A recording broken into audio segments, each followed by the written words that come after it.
I am honored to introduce the West Virginia State Superintendent, Michele Blatt. We are grateful that she is coming. I personally have had the chance to listen to her talk about the importance of kinship caregivers and grandfamilies in her state and to her personally. I've been privileged to be present and have her explain how it is near and dear to her heart. And we know that in her state in particular, it's an issue that her educators have had to face and learn how to deal with. So she has been on the front lines of leading the country in dealing with this challenge.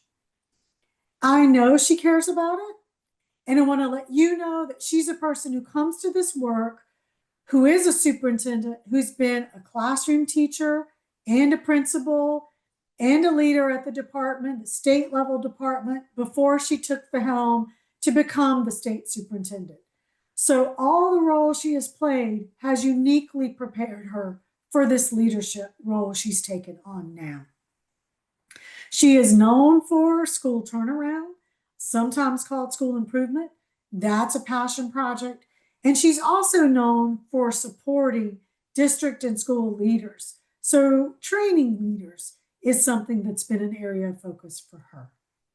So she comes to this topic in our call today uniquely situated, and I'm really honored and grateful that she chose to make today a priority in her schedule. So please join me in welcoming Superintendent Michele Blatt. Thank you, Michele. We're excited to hear from you. Thank you so much, Victoria. I'm excited to be here, and I can also add that I am a grandmother. So I feel like with the things that you've shared along with that and the work that we're doing here in West Virginia really fits well with this summit. I want to begin by just thanking each of you that are here today for taking your time and investing your energy in this charge. There is more and more needed every day, as we know, in our schools. And we know that the well-being of our students and families is something that is a shared responsibility between so many different people in our school systems and with our support agencies. We know that more and more we're having grandparents and aunts and uncles and other extended members of families step in and truly take on the role of taking care of our children. I was looking at some research, and it talked about the role of the grandparent when they're involved in their grandchildren's lives. And they stated that 30% of children have lower risk of depression, fear behavior issues, and higher empathy when they are involved in their grandchildren's lives. And to think that we now have our grandparents raising our children, they don't have the supports that many of us had when we were raising our children. Our children's grandparents were there to provide some extra transport, to show up at the birthday parties, to do babysitting. And those things were all things that we were so grateful for when we were raising our children. And now we have our grandparents on their own in many cases, and other kinship families raising these children on their own without any extended support from extended family members. I know that everyone on this call is familiar with our statistics and know the data and things, but we have 22,000 children in West Virginia living with relatives instead of their parents. In some of our counties, I know that we have 40 to 50% or higher of students being raised by grandparents. In 2021, when we compared our census data, 17,000 grandparents were raising their grandchildren without a parent present at all in that child's life. Just recently, I met a great-grandparent who was actually raising 3 elementary school children. And just to think about the energy and the time that takes, and many of these grandparents are dealing with their own declining health issues. And so I feel like more than ever, we really have to focus in on how we can better support and kind of take up this call to action as to how we can kind of wrap our arms around these kinship families and these grandparents. I'd like to briefly share a little story about the children that you see here on the screen. 3 of these 4 children are now my adopted grandchildren. The fourth one there that's standing kind of to the side is a child that we fostered who is now back with her father and still living in our state. And I wanted to share this story a little bit about these children with you to kind of emphasize the fact that these grandfamilies and kinship families are not just taking on the responsibility of raising a child, but they're taking on the responsibility of raising a child that has experienced prior trauma. This could include parental abuse, substance abuse of the parents, incarceration, neglect, and physical abuse that these children may have endured.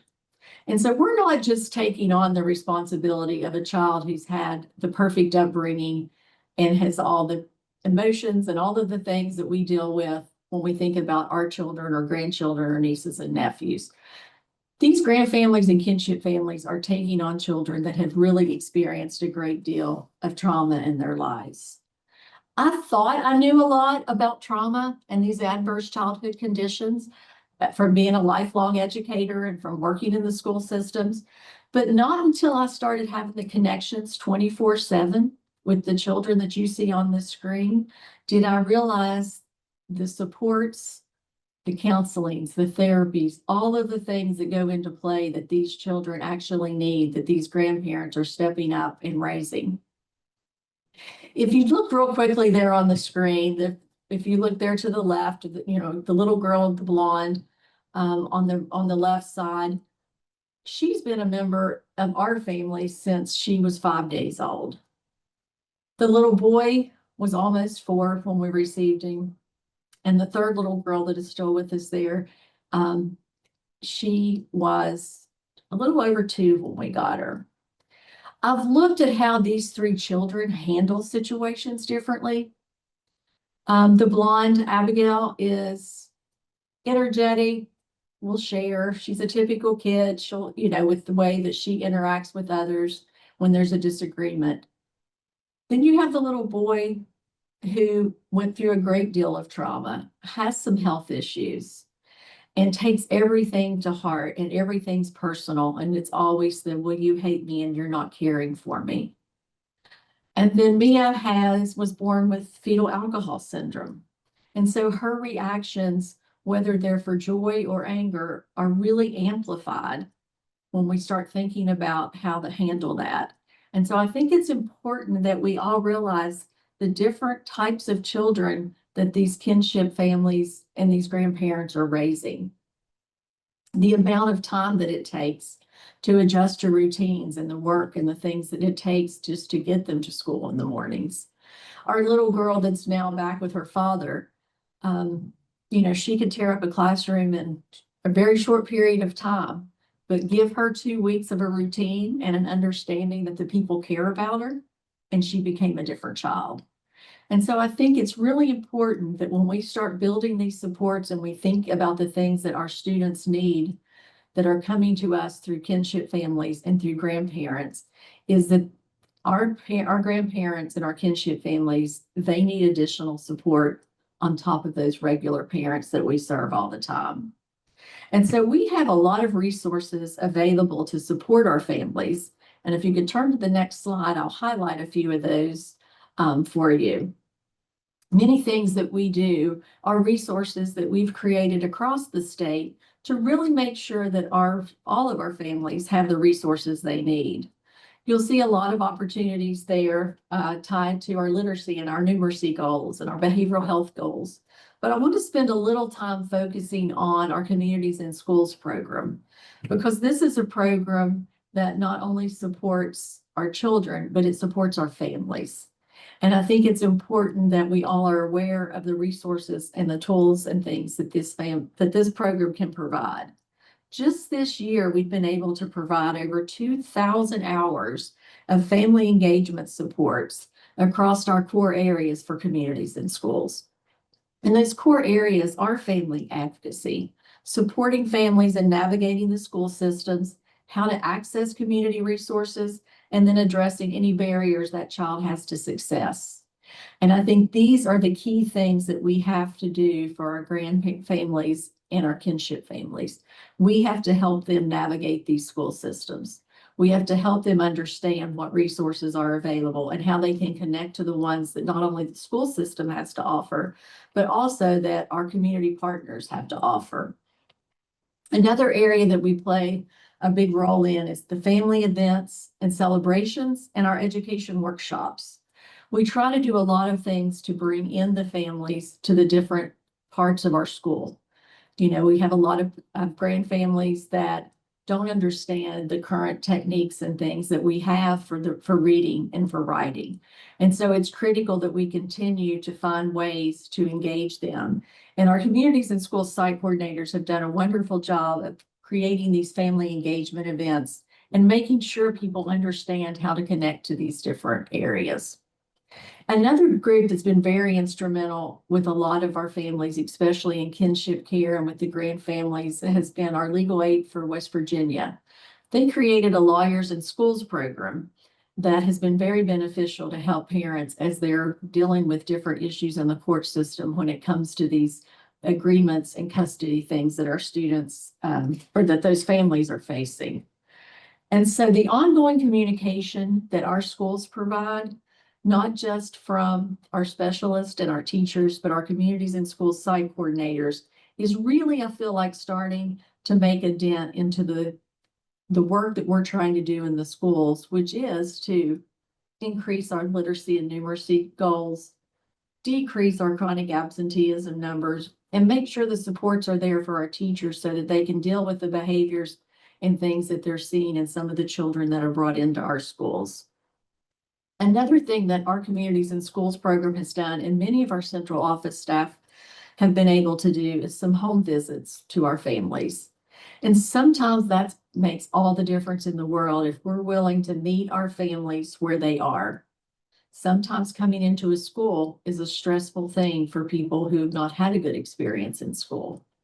And so I feel like all of our specialists, our teachers, our counselors, and our site coordinators, we have many schools with social workers, have done a phenomenal job of being able to meet our families where they are. And I know many of them are on this call, as I saw as we were introducing ourselves at the beginning. And so I want to thank them for the work that they do to make the difference that we need to make for these families that are raising children outside of the normal structure that we're used to seeing. I think all of this work shows our deep commitment to building these consistent partnerships for our families and making sure that they have everything they need to support the child that they have agreed to raise. As we think about the work that we have ahead of us, you know, the stability for our children and success for our children remains that shared goal that I know everyone on this call is working so diligently to accomplish. And there's just not enough hours in the day or minutes in the week that we can think about how to do more for our children. But as we think about this summit and the group of people that we have connected here around our various states, you know, let's think about as we leave this summit, let's take those learnings and things with us. And let's just make sure that we are committed to our kinship families, to our grand families, to our foster families that we have in our system. And one of the ways we can do that is ensuring that our grandparents and kinship families receive all the resources and the support they need to be successful. Making sure that we're meeting them where they are and we're doing the things that they need from us so that they can take care of the children that have been entrusted to them. Another thing we need to think about is how are we going to hold ourselves accountable? We have to always be thinking, as you saw on the previous slide, all decisions should be made based on what is best for the students, what is best for our kids. And so holding ourselves accountable to this shared vision of student success, not just for every child, but for every family we serve, regardless of the makeup of those families. And so I ask each of you today, as we think about continuing this great conversation and this topic throughout the afternoon, to join me in making a commitment to all of our families, all of our children, regardless of that family makeup. And again, I want to thank each of you for everything you do every day. I want to thank you for being a part of this movement and recognizing that these are groups of families that we have to do additional supports to, and we have to support them and help them connect to the resources that are available in our schools and in our communities. And just think about the resilience of these grandfamilies, what they stepped up for, and the commitments that they've made, and continue to think about the essential role that our schools play in making sure these students can be successful. And so I'm excited as we continue this afternoon to learn more from Hedy. We do a lot of work with her on our chronic absenteeism work, and we're eager to continue to partner with various agencies such as the REL Venture and these different groups that are doing what we need to get the message out about the supports our families need. So thank you for the opportunity to welcome each of you today and to share a little bit about what we are doing in West Virginia. Thank you so much, Superintendent Blatt, for opening up our second day of this summit. It was so wonderful and inspiring to hear your own personal experiences raising children who've been involved in the child welfare system, reflecting on the different traumas that children may experience, and how schools really play an important role of providing supports both within schools, but also through partnerships in the community. So thank you so much for providing this call to action and inspiring us all to do more to continue to support kinship caregivers and grandfamilies. So as we transition to our next session, during REL Appalachia's Supporting Students, Grandfamilies, and Kinship Caregivers Community of Practice, we asked our members to think about what challenges they were facing and what topics they wanted to discuss. And one of those priority topics was learning more about how to address challenges related to attendance and addressing chronic absenteeism among students who are living with kinship caregivers and grandfamilies. So our next speaker is Hedy Chang, and she is the founder, chief executive officer, and president of Attendance Works, which is a national resource for attendance policy and practice since 2010. Hedy is going to be sharing some strategies for effectively engaging families and connecting them with appropriate supports to improve attendance and address chronic absenteeism. She has more than 3 decades of experience in family support, economic success, education, and child development, and she co-authored the groundbreaking report, Present, Engaged, and Accounted For, which first identified chronic absence starting in kindergarten as a major challenge for the nation. Hedy was named the 2024 Policy Leader of the Year by the National Association of State Boards of Education. And before we get started, I just want to point folks to page 7 of their action planning workbook, and this is a great place to jot down some thoughts and notes about strategies as Hedy is presenting. So it is really my pleasure to introduce you to Hedy Chang, and please join me in welcoming her. We are so thrilled to have you today with us, Hedy, to talk more about how to address chronic absenteeism. Thank you, Kirby. It is a delight for me to be able to be here, and what a privilege to follow Superintendent Blatt, with whom we do work closely. She asked this question: how are we going to hold ourselves accountable for student success? And it's both accountable whether we're achieving the outcomes, but also how do we know we're on the right track? And this is where we see the use of attendance data, particularly chronic absence data, as so essential. And I'll talk a bit more about this, about how chronic absence has grown. I'll talk a bit about how this is manifesting with kids in the child welfare system. And then I'm going to try and reflect on some of the implications it might possibly have for all of you who are doing such amazing work, being kin caregivers, offering that essential support for the children in your families.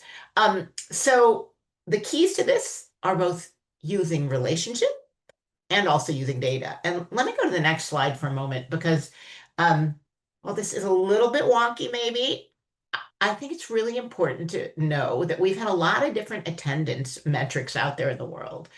And part of the key to being able to use the data well, to hold ourselves accountable and to help inform whether we're actually making things better for our kids, is understanding the different data we have. So schools, districts will often talk about average daily attendance. Those of you in like Kentucky, Texas, California, that's important because that's how our schools get paid. But that's typically telling you how many kids typically show up every day in school. That's really different from truancy. Truancy is when kids miss school and there isn't permission. Sometimes that's because families don't know how to document and get an excuse. Sometimes it's because kids are skipping. There's a whole variety of things.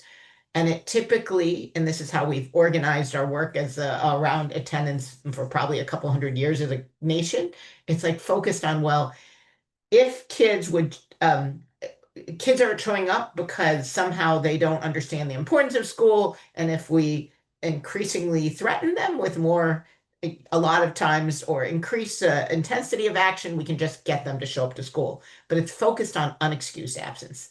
This is different from chronic absence.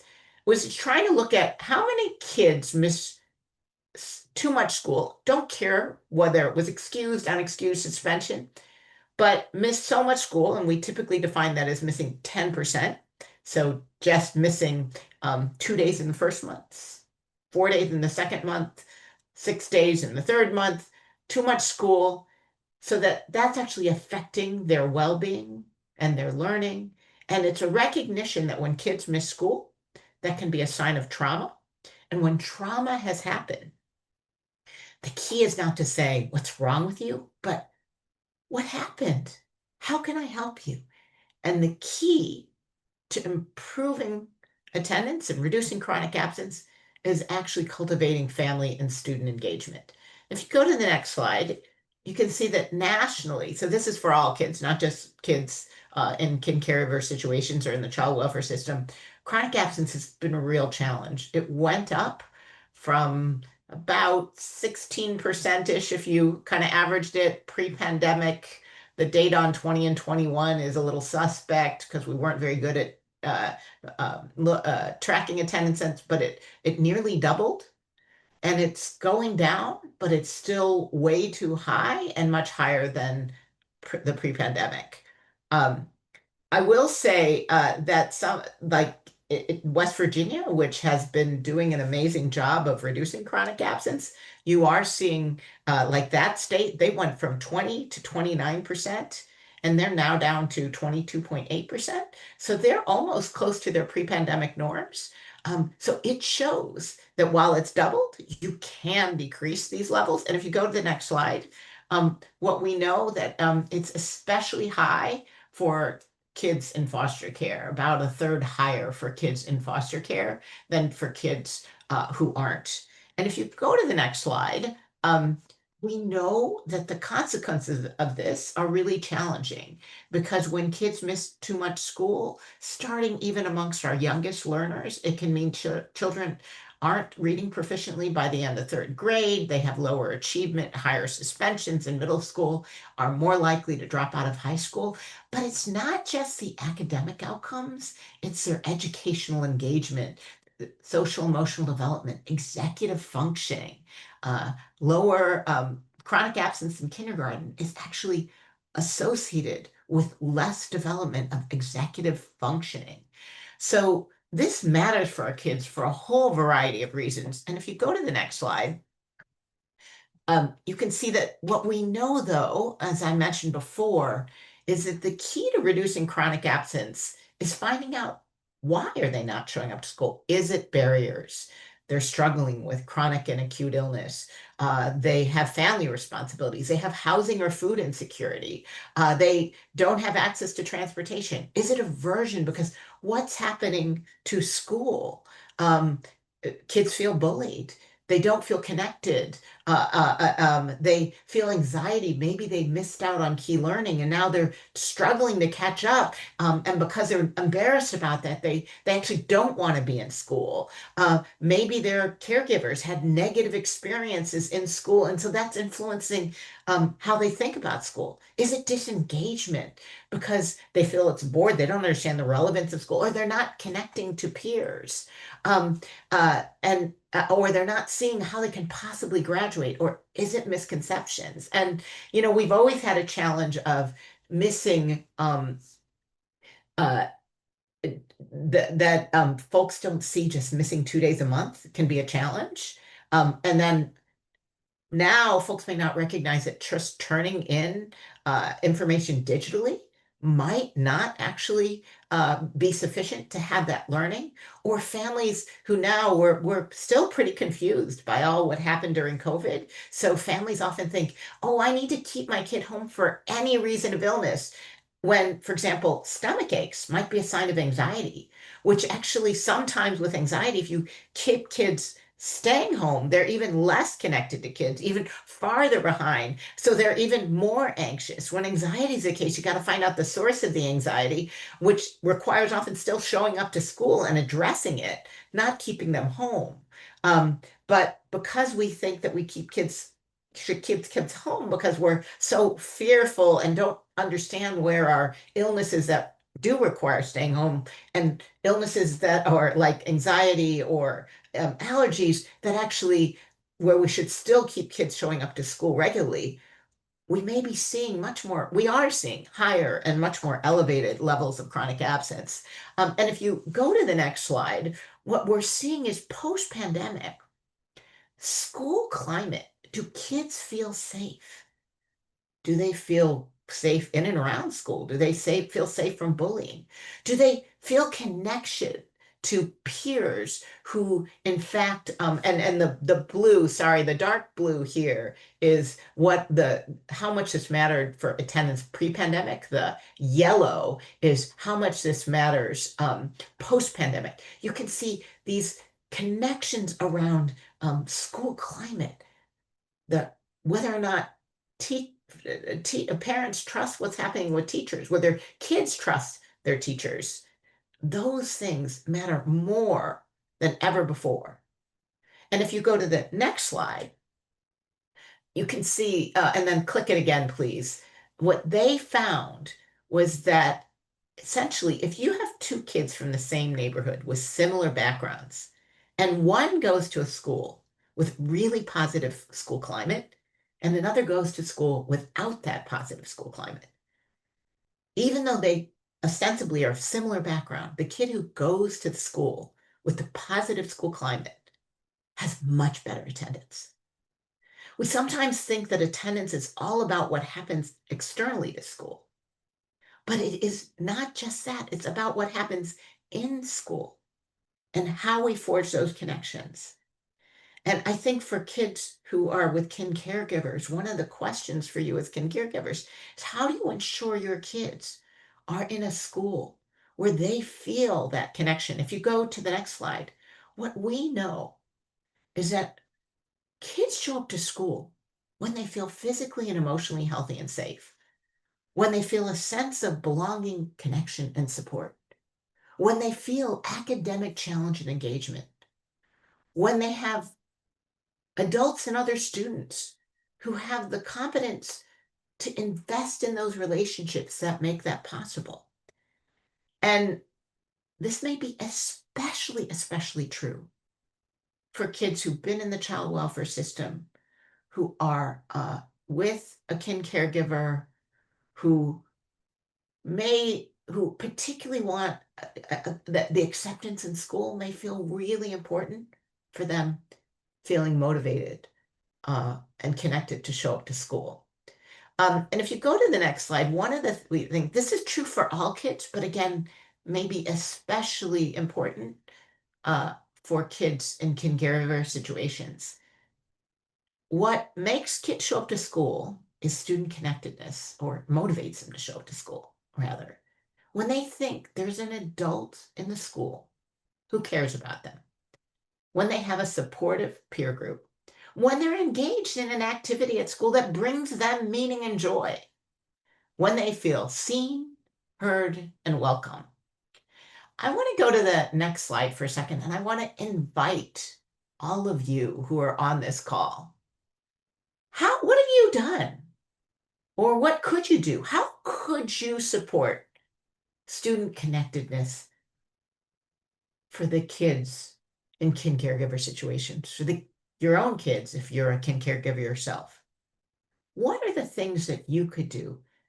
How can you support connection to a caring adult at school, connection to a peer group, connection to meaningful activities, helping make sure that when your kid walks in that school building, they feel a sense of belonging, connection, support? Are there ways that you've been able to do that?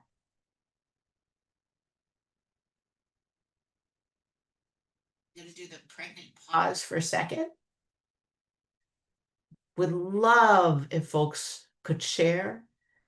You know, one of the things that I find helps as a parent, as an aunt, I have a nephew who's been in the child welfare system, is, you know, trying to find out what are the things they like, making sure that that's something that you offer, find a way to make sure that you can connect to that activity at school. Student agency for caregiver events, active role, not just a passive one. Yep. Understanding their language and culture. Working with community partners. Meet kids where they're at. Making sure you have the availability of extracurricular activities. These are all fabulous ideas. And, you know, showing up without judgment. Absolutely.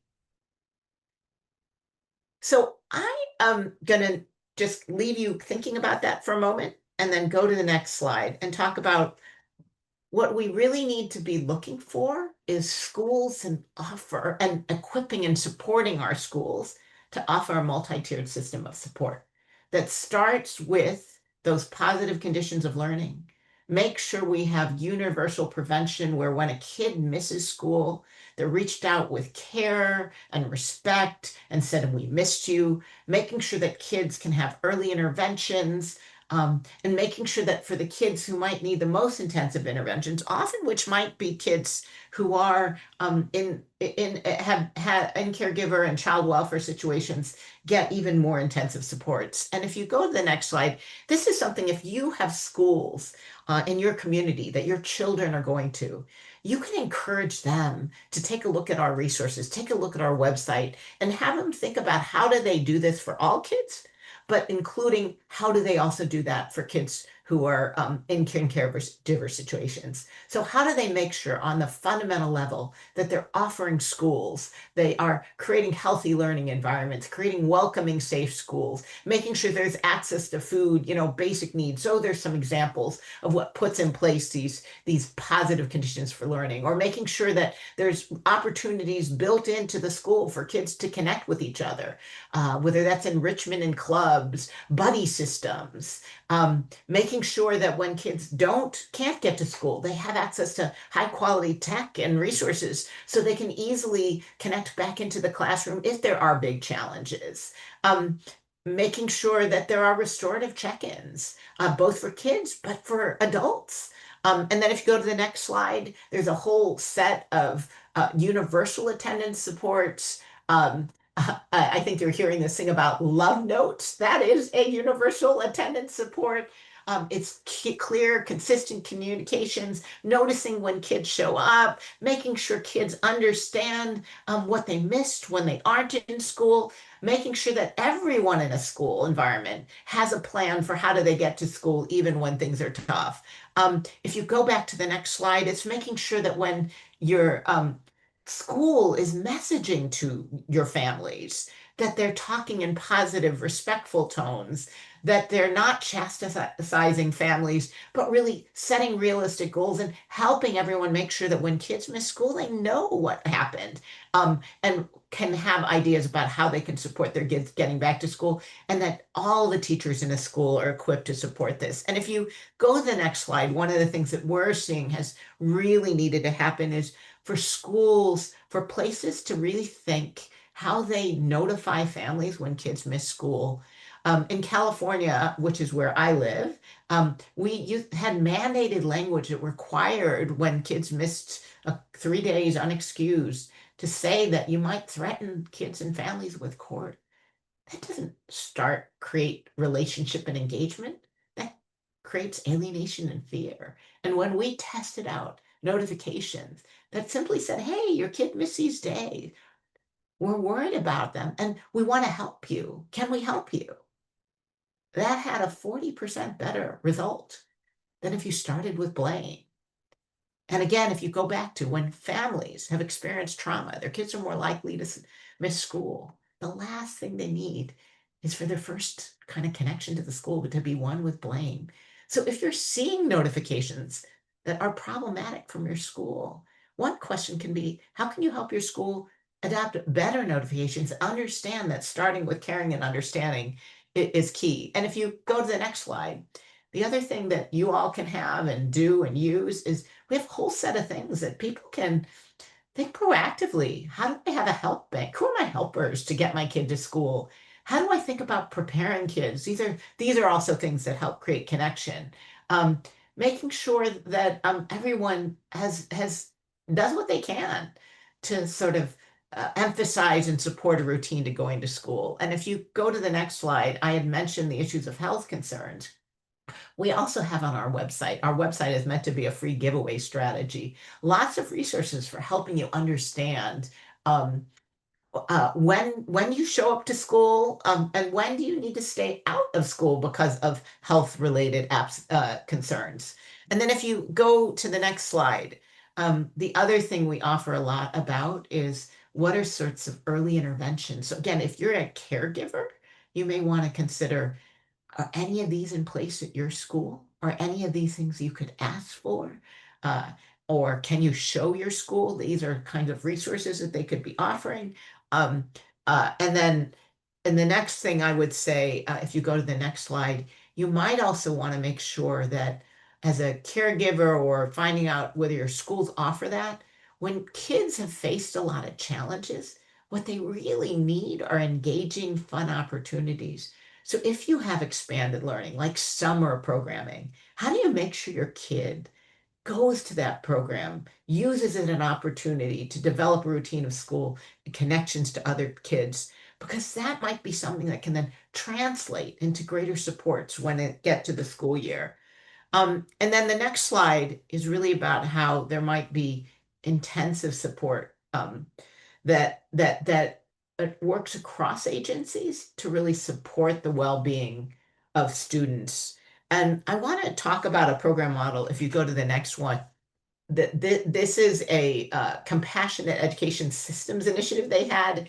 It's really this is by the National Center for Youth Law. And if you go to the next slide, they have this model that I saw really work to improve attendance.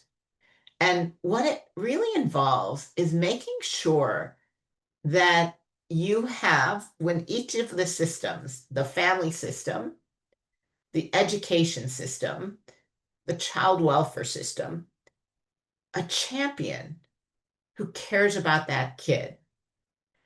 And that team is actually looking together at the data. So if you have a kid who is in the child welfare system or with a kin caregiver, and the caregiver may be a champion at home, someone at the school who's a champion, someone in the child welfare system who's a champion. And when a kid misses school, they can each check in. Hey, what's going on? How can I help you? You also have academics, data on their academics, and together you're working as a team to support students being in school and thriving. And they got significantly improved attendance and academic results for kids who had that kind of support across systems. And if you go to the next slide, I just thought this was such a powerful statement. Every child deserves a champion, an adult who will never give up on them, who understands the power of connection and insists that they become the best that they can possibly be. The other thing I will say, that if you go to the next slide, if you're working with schools or you're connected to a school, know that this really requires a team. So encourage your schools, your districts, to have teams that will support this kind of work. And if you go to the next slide, what we are seeing is that districts are better able to do this when they have these kinds of ingredients in place themselves, when they have actionable data, when they're equipped and prepared to start with positive engagement, when they have strategic partnerships with agencies in their communities who can address barriers to attendance, when they're using their data both on poverty and as well as on attendance to make sure that places that need more support get more support. This is seen as shared responsibility, and we're building the capacity of everyone to do this together. I am offering this vision to you because we need everyone holding districts and schools accountable for having the ingredients in place to improve the outcomes for all our kids, including kids who are supported by caregivers. The next slide I would just say is that students and families go to school when they have first hope for a better future. Something we're missing us. I'm not sure. Can you click again? Thank you. I'm not sure what happened on the clicks, but hope for a better future. Faith that the school that their child is in is going to help that child to succeed. Voice in making the decisions that affect them and their children, and access to the needed supports and services. And we need schools and families to work together to make sure you as a family, your child has all of these things in place. And sometimes kids and families lose hope. And when schools have caring relationships and trusted adults, it can reinstill hope. And sometimes when schools don't have the hope they should have for your kid, you as a parent, as a kid caregiver, can make sure your kid knows you believe in them. You know they have a future, and you can help them find the person in school who is that trusting care and adult that gives that child a faith that school is a place where they can find people who care about them. And you can help make sure that your child and you have voice in determining what's that pathway to a better future, and how do you have access to the supports that you really need to be able to thrive. So I know this is hard work. You all do amazing things every day with your kids and families, but maybe this offers a little bit of a framework about how you can use attendance data and use these strategies to support the well-being of your kids and families. So thank you so much, and I would love to entertain any questions. Thank you so much, Hedy, for that really informative presentation and for really sharing all of those helpful strategies, really emphasizing the importance of building those strong relationships and in bringing in the opportunities to hear the voices of the families and students. We do have one question that came in. So what are ways to help keep our school and district teams positive and encouraged when things become challenging? Yeah, I think I always believe there is a success story someplace. So what we need to do is look for those success stories. And that can happen at whatever level. Maybe you have a teacher who helped a kid to improve, and you can get that teacher to share what happened and how they did it. Maybe you have a school which has comparatively better attendance than others.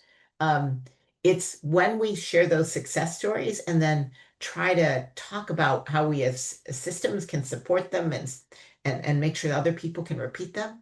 I think that's what keeps people hopeful. I think you can also get individuals to think of a kid who had poor attendance and you were able to find out something about them and improve it. And what was that? The great thing about attendance is that it's not rocket science to improve. It's usually about spending time building a relationship, finding out what's going on, and being creative about how we problem solve around barriers. Was one other question, or if you can talk a little bit more about district and school teams and type of the makeup of those teams and what you found to be most effective. I think you had a slide on it, but I know we went over it fairly quickly. Yeah. And there is more information on our website too about teams and forming them. First of all, I think one of the challenges that we've had with teams is we think of them often just as doing sort of case management with kids. And what we actually need teams to do is make sure we have a whole tiered approach and that we have then the right teams, right, and there are mechanisms so that making sure that kids who do need support get met with a team, get that support met. But they have to be looking at, how do I make sure I have that multi-tiered system of support?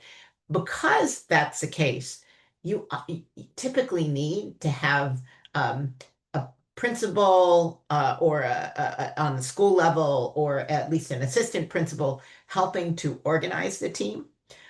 You typically need someone who can figure out and how to bring in data, so you can look both at aggregate data, what's happening overall, as well as individual kid data. And then often it's incredibly helpful to have both a representation from folks who know the health issues, the behavior, and then some teacher representation. But that can depend. So typically you need time for a team to be able to look at the overall strategy, and then you might have another part of the team that is meeting on individual kids to problem solve around that. And that, who should be in part of the team for an individual kid, varies depending on who knows a kid. And at the district level, you're really looking for a cross-departmental team that includes both the leadership, instructional, administrative leadership, data, school health, student support services, and a way to think about, how do you put in place that tiered approach, and how do you support schools in making sure that each of them can have that data. Could you go for a really quick sec, and then I will quit, but on back to slide 3 slides back. Keep going back. Sorry. So you want a school team who can coordinate the whole school's multi-tiered strategy, match strategies with root causes, ensure kids receive supports. And you think about who can do that. And then at the same time, you got a district team who knows how to bring together the resources that support school teams in doing that. Thank you so much, Hedy, for your taking the time to answer these questions. And thank you again just for presenting. And it's been really helpful to hear about these various strategies and really thinking about what a tiered approach looks like. And especially thinking about how we tailor things for kinship caregivers and families, grandfamilies, and the students that they're caring for. So we are so delighted to hear from Emily Peeler today, and she is a senior attorney at the American Bar Association Center on Children and the Law, and she manages a portfolio of projects in both the kinship and education spaces. Emily supported some of our REL Appalachia community of practice conversations and materials, and we are just so excited to have her with us today. I know there were questions that came up during Summit Day 1, so I know folks probably are eager to hear more about how to navigate these legal issues. So Emily works on projects including the Legal Center for Foster Care and Education, KIN projects, and parent representation projects. Previously, Emily worked as a youth advocacy coordinator at Court-Appointed Special Advocates, or CASA, for Children of DC. And in addition to having a JD, Emily has a master's in social work. I will note that she won't be able to provide specific legal advice or guidance about a specific student situation. And before she begins, I just want to direct folks to look at page 10 of your action planning workbook. And this is a great place to jot down any notes or strategies or considerations as you listen to Emily's presentation. So it's my pleasure to introduce you to Emily Peeler. Please join me in welcoming her. And we are just really thrilled to have you here with us today. Thanks, Emily. Awesome. Thank you so much, Kirby. And hi, everybody. Thank you for the great introduction. As Kirby said, I work at the ABA Center on Children and the Law. So on the next slide, the ABA, for those of you that are not familiar with us, we do a wide range of projects specifically for families and children that are court involved, but also a lot on the prevention side, everything from child welfare and education and immigration and kinship and health and courts and all that. So if you want anything specifically about child welfare, I encourage you to check out our website, americanbar.org/child. I also work as part of our Legal Center on Foster Care and Education, looking at how schools can support students in foster care, and I'll actually talk a little bit about that later. And then on the next slide, I really want to direct you to my kinship project that I work on. I have a website called grandfamilies.org that I use with Generations United. I think you heard from my partner in that, Anna, yesterday. We have a whole host of resources on this website related to kinship. Everything from a kinship legal toolkit, as you can see there, to state-specific resources, to the Lawyer in Me loves our search laws function. If you're looking for specific kinship laws in your state, especially as it relates to kids and kinship families that touch the child welfare system, you could find them there. So just a great resource in general. Okay, so now diving into our substance on our next slide, I want to start this conversation off by defining two different types of kinship families that you might come across for purposes of these laws I'm going to talk about and how these laws interact with these children's education. So first of all, if I say informal kinship care, we're really thinking about living arrangements that are happening outside of the child welfare system or the court system. So that's a child living with a parent in a kin-headed household, a child living without parents in a kin-headed household voluntarily without child welfare involvement, or a child living without parents in a kin-headed household during a child welfare investigation. Sometimes you might hear these called safety plans, or diversion, or hidden foster care, lots of names there. And depending on that case, the kin caregiver may or may not have legal guardianship or custody of the child. And that comes into play in a little bit, and I'll talk about that too. So those are all informal, outside of the child welfare system. If a child is involved with the child welfare system or court system that has authorized that child's living arrangement formally, they may be living with a licensed kinship foster parents or a relative foster home, some of those words, or it might actually be an unlicensed kinship caregiver. So they might not be fully foster parents, but the child welfare agency has still authorized that living arrangement, and you would consider them a part of the child welfare system. So we've got formal and informal. And again, that's really important when we start talking about how these laws can impact the services that you might need for these kids. So keeping that in mind, on our next slide, I wanted to share some data in case you haven't seen this already during the summit. There are about 2.5 million children living with grandparents or other kin without parents in the home across the country, 2.5 million. And then that smaller bubble down there is our formal kinship, right, inside of the child welfare system. And that's about 123,000 children. So for every one child being raised by kin inside of the foster care system, there are about 19 children being raised by kin outside of the foster care system. So for a vast majority of the children living with kin that you're seeing, they probably are outside of the child welfare system, but it is really important to ask, is that a kinship foster home? I've talked to teachers, points of contact before that have said, oh, I just assumed living with aunt meant they weren't in the child welfare system, or maybe assumed they were, but it's important to ask that question because they get different rights and the ability to get different services depending on if they're in child welfare or not in child welfare. So that's some data for you. I also want to remind you all that whether they're formal or informal, there are some challenges that these kin caregivers are facing just generally taking in these children that aren't theirs and providing them with love and a home and things like that. They're coming up against assumptions and myths, people saying things like the apple doesn't fall far from the tree, those types of things they're confronting almost every day when caring for this child. They also might have very complicated family relationships, whether that's with the parents or siblings or things like that. There's a lot going on in that family as a kin caregiver who's stepping in to care for that child. If they're in the foster care process, they might be going through a foster home approval process with lots of barriers and hoops and things they're trying to do for their home to get it ready to get approved to be a foster home. They may be receiving kin-specific services and supports, but they also might just be receiving general services and supports to support them and their family.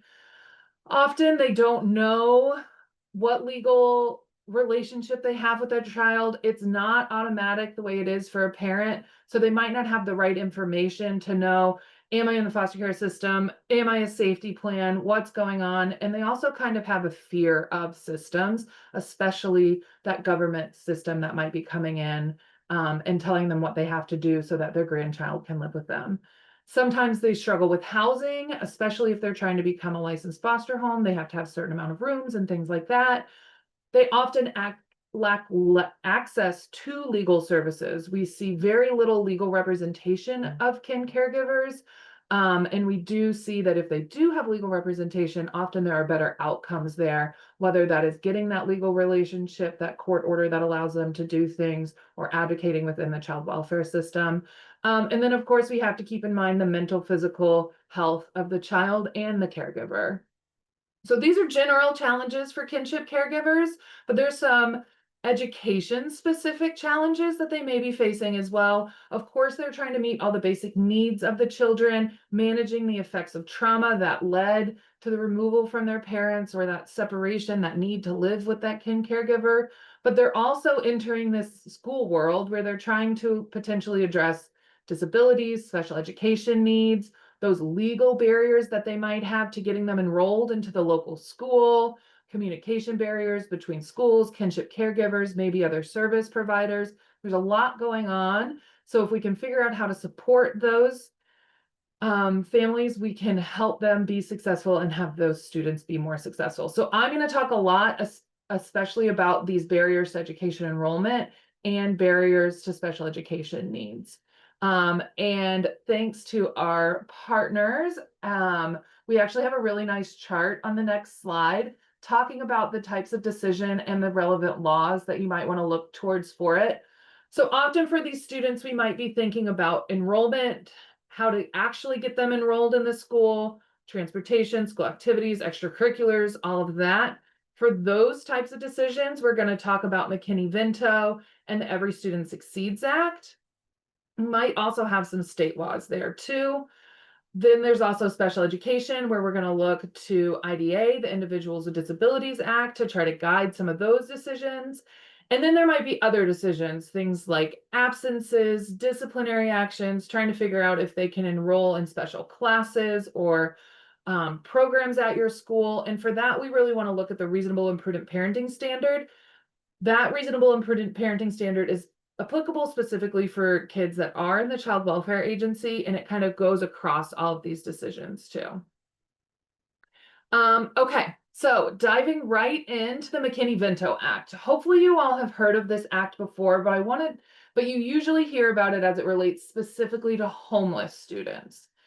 And what I want to draw attention to is the definition of the McKinney-Vento and who it's meant to provide protections for. So it says it's for children who lack a quote unquote fixed, regular, and adequate nighttime residence. If a child is missing any of those three things, they might be McKinney-Vento eligible.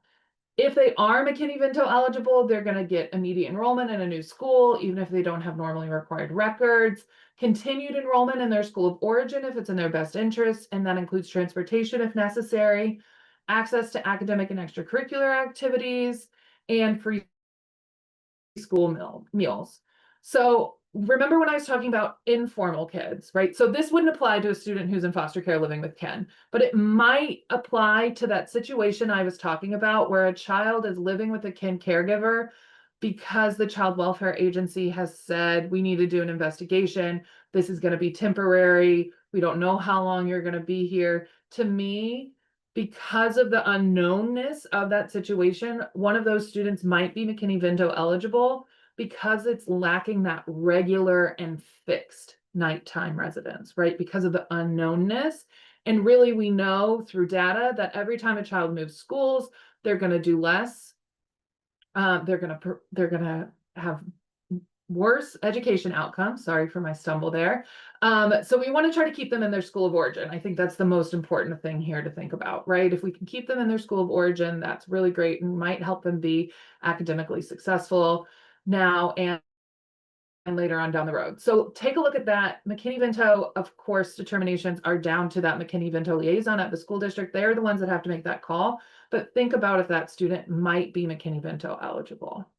Now, for our students that are in foster care and living with kin caregivers, there's a very clear federal law that I talk about on the next slide called the Every Student Succeeds Act. So, of course, you know about the Every Student Succeeds Act, big sweeping education law. It's the first time in education law that we see protections specifically for students in foster care. So under ESSA, it's important to note that even if they're not in foster care, but ESSA defines parent to include a grandparent or relative who's acting in loco of parents, right, in place of a parent, even without a legal relationship. So when you're applying ESSA services and things like that, a grandparent could act without any sort of court papers or anything like that.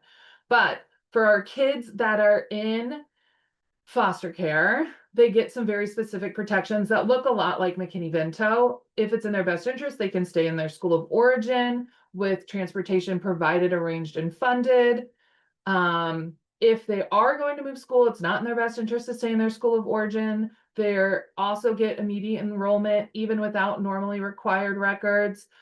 It also requires every state education agency to have a foster care point of contact, and it can't be the McKinney-Vento person. And every local education agency has to have a foster care point of contact too.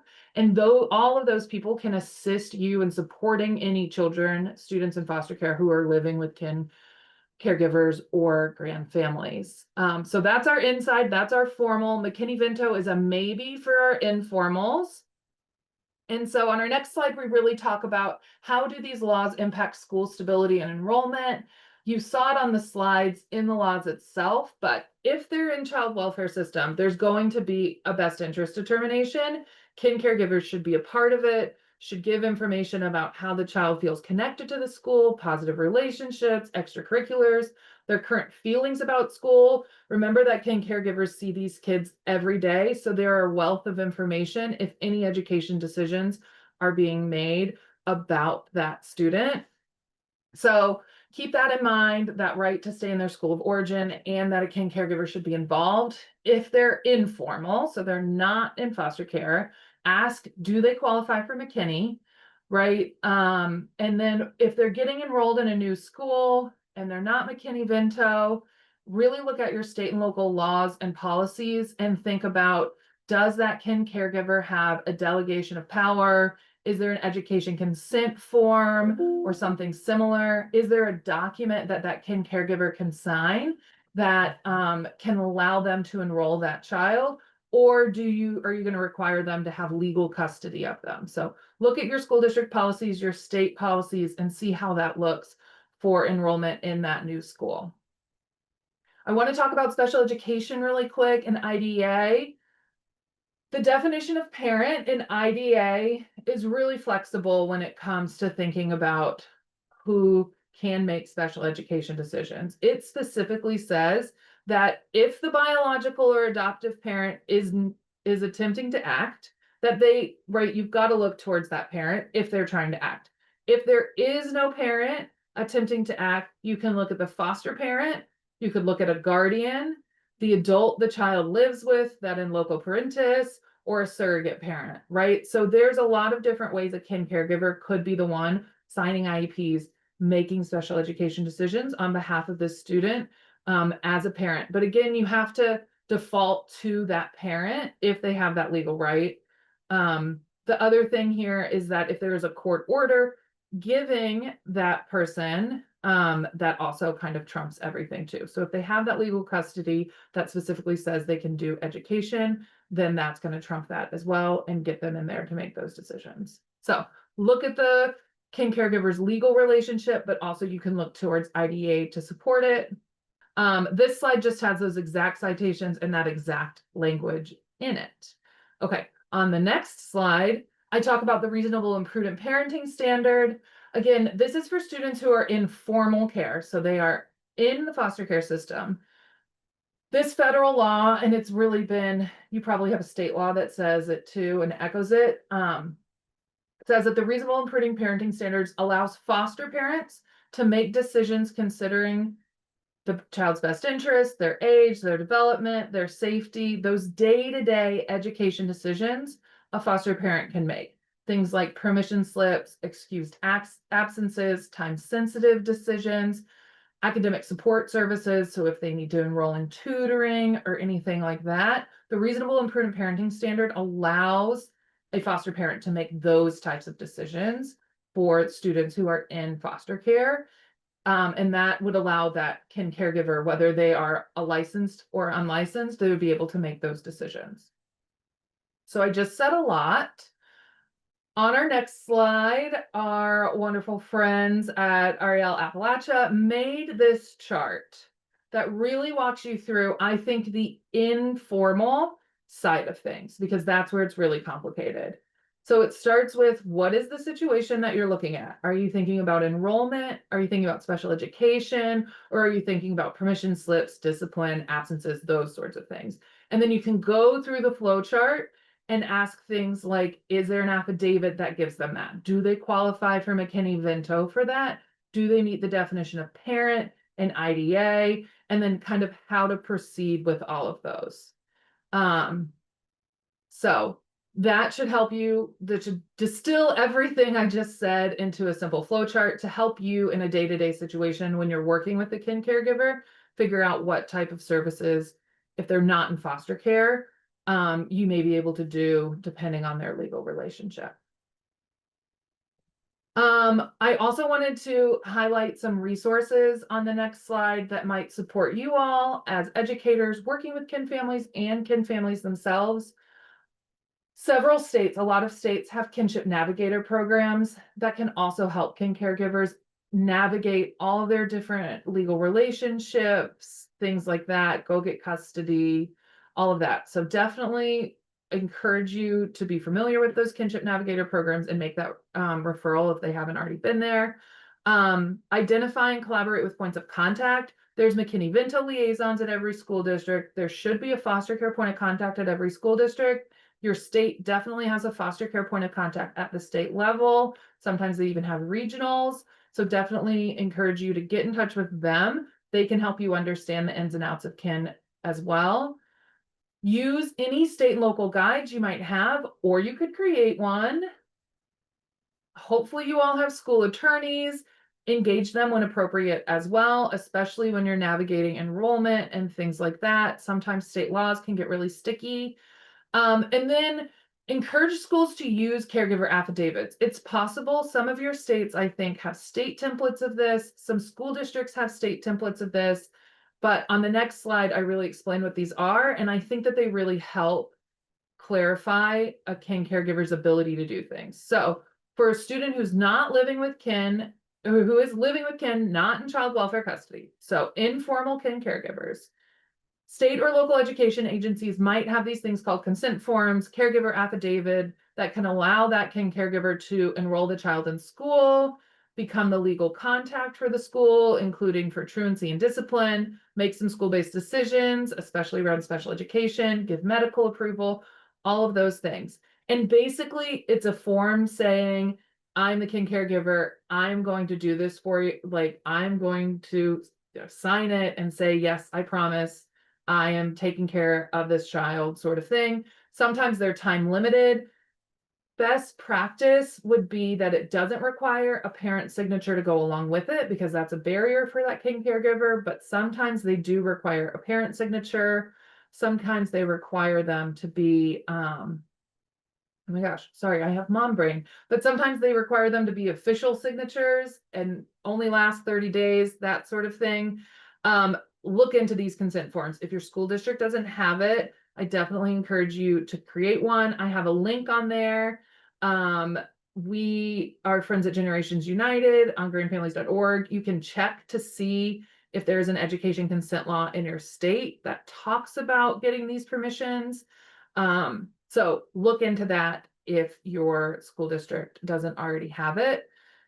I also wanted to highlight some resources that you could share with kin caregivers themselves. On the Child Welfare Information Gateway, you can look at contacts for those kinship navigator programs I was talking to you about.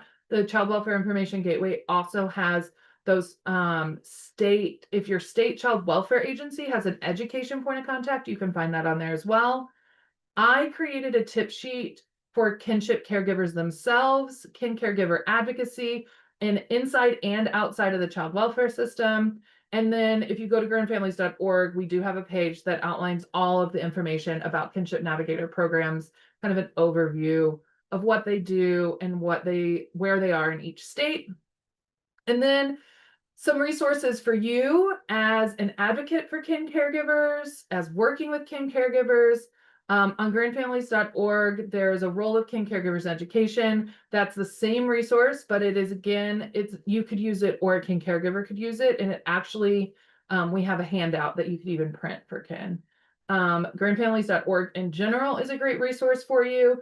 And then, of course, I referenced that flow chart was made by our wonderful REL at Appalachia colleagues there. There is a great education decision making for students in informal placements handout that they created that is a really phenomenal resource and kind of goes over some of the things I just talked about too. That was a lot. I fit it into 23 minutes, and I think that leaves us a couple minutes for questions. And on the next slide, on the last slide, is my contact information. You can definitely reach out to me too. Okay, any questions? Thank you so much, Emily. That was so informative. We do have a few questions in the chat. So in an informal situation, is there any financial support from the state? So if the child is living with kin outside of the child welfare system in the informal situations, there's a chance that they are getting TANF, child welfare only TANF, or not child welfare only, child only TANF. It's public benefits. So they just qualify for whatever public benefits they would qualify for with that child. And they don't necessarily have to have that legal relationship with them to get it, like a safety plan that I was describing, that temporary thing, they could still get it then as well. So just public benefits. If they're in the foster care system, they're going to get foster care maintenance payments as foster parents. And sometimes some states, like DC, I think Virginia's trying to do this. Don't quote me on this, Virginia. Trying to give them to those safety plan parent kin caregivers as well. But really, it's just public benefits if they're not in the foster care system. Any other questions? Thanks, Emily. There is one other kind of comment question. Someone mentioned that they've never been told that the McKinney-Vento liaison can't also be the foster care liaison, and it's often the same person, and just wondered if you could speak to that a bit. That's only at the state level. So your state McKinney person can't be the state foster care person, but at the local level, it definitely can be and often is the same person. So yes, you're absolutely right. It's usually the same person at that LEA level. Yeah, just at the state level. And actually, there's one other question through our Q&A, and can you share what a safety plan is? I think you mentioned that earlier in your presentation. Yeah, so a safety plan is really when a child welfare agency, hypothetically, they're voluntary without getting into the ethics of a safety plan. They're voluntary when a child welfare agency goes into a home, notices some safety issues, something like that, and they say to a parent, hey, you've got some things to work on. Is there anywhere this kid could go while you work on what you need to work on so that we don't have to pull them into the child welfare system? Is there a safe place for them to go? And so they'll give them to a family member or a family friend, anything like that.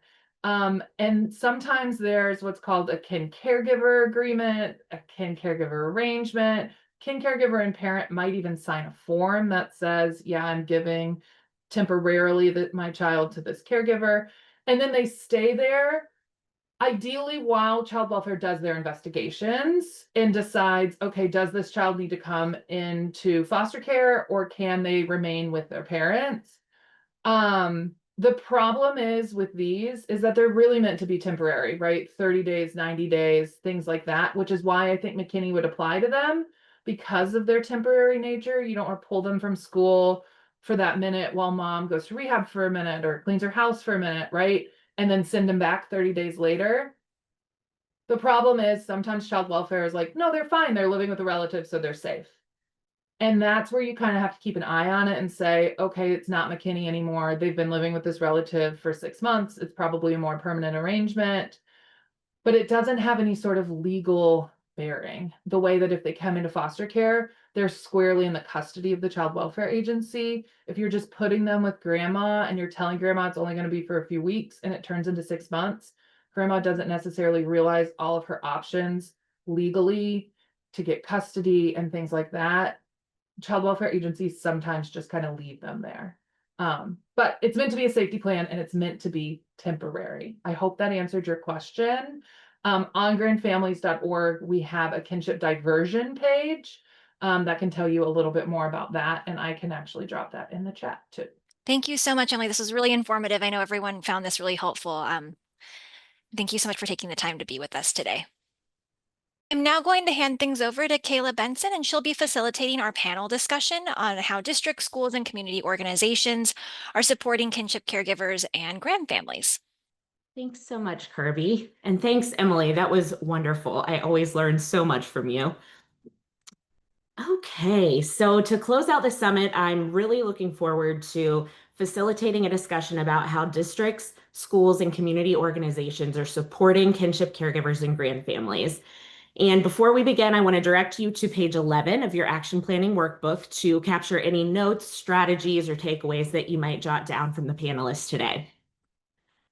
And now I'm excited to introduce our panel of state and community organization leaders from across the Appalachian region who bring deep experience, lived perspective, and systems level insight to move this work forward in really impactful ways.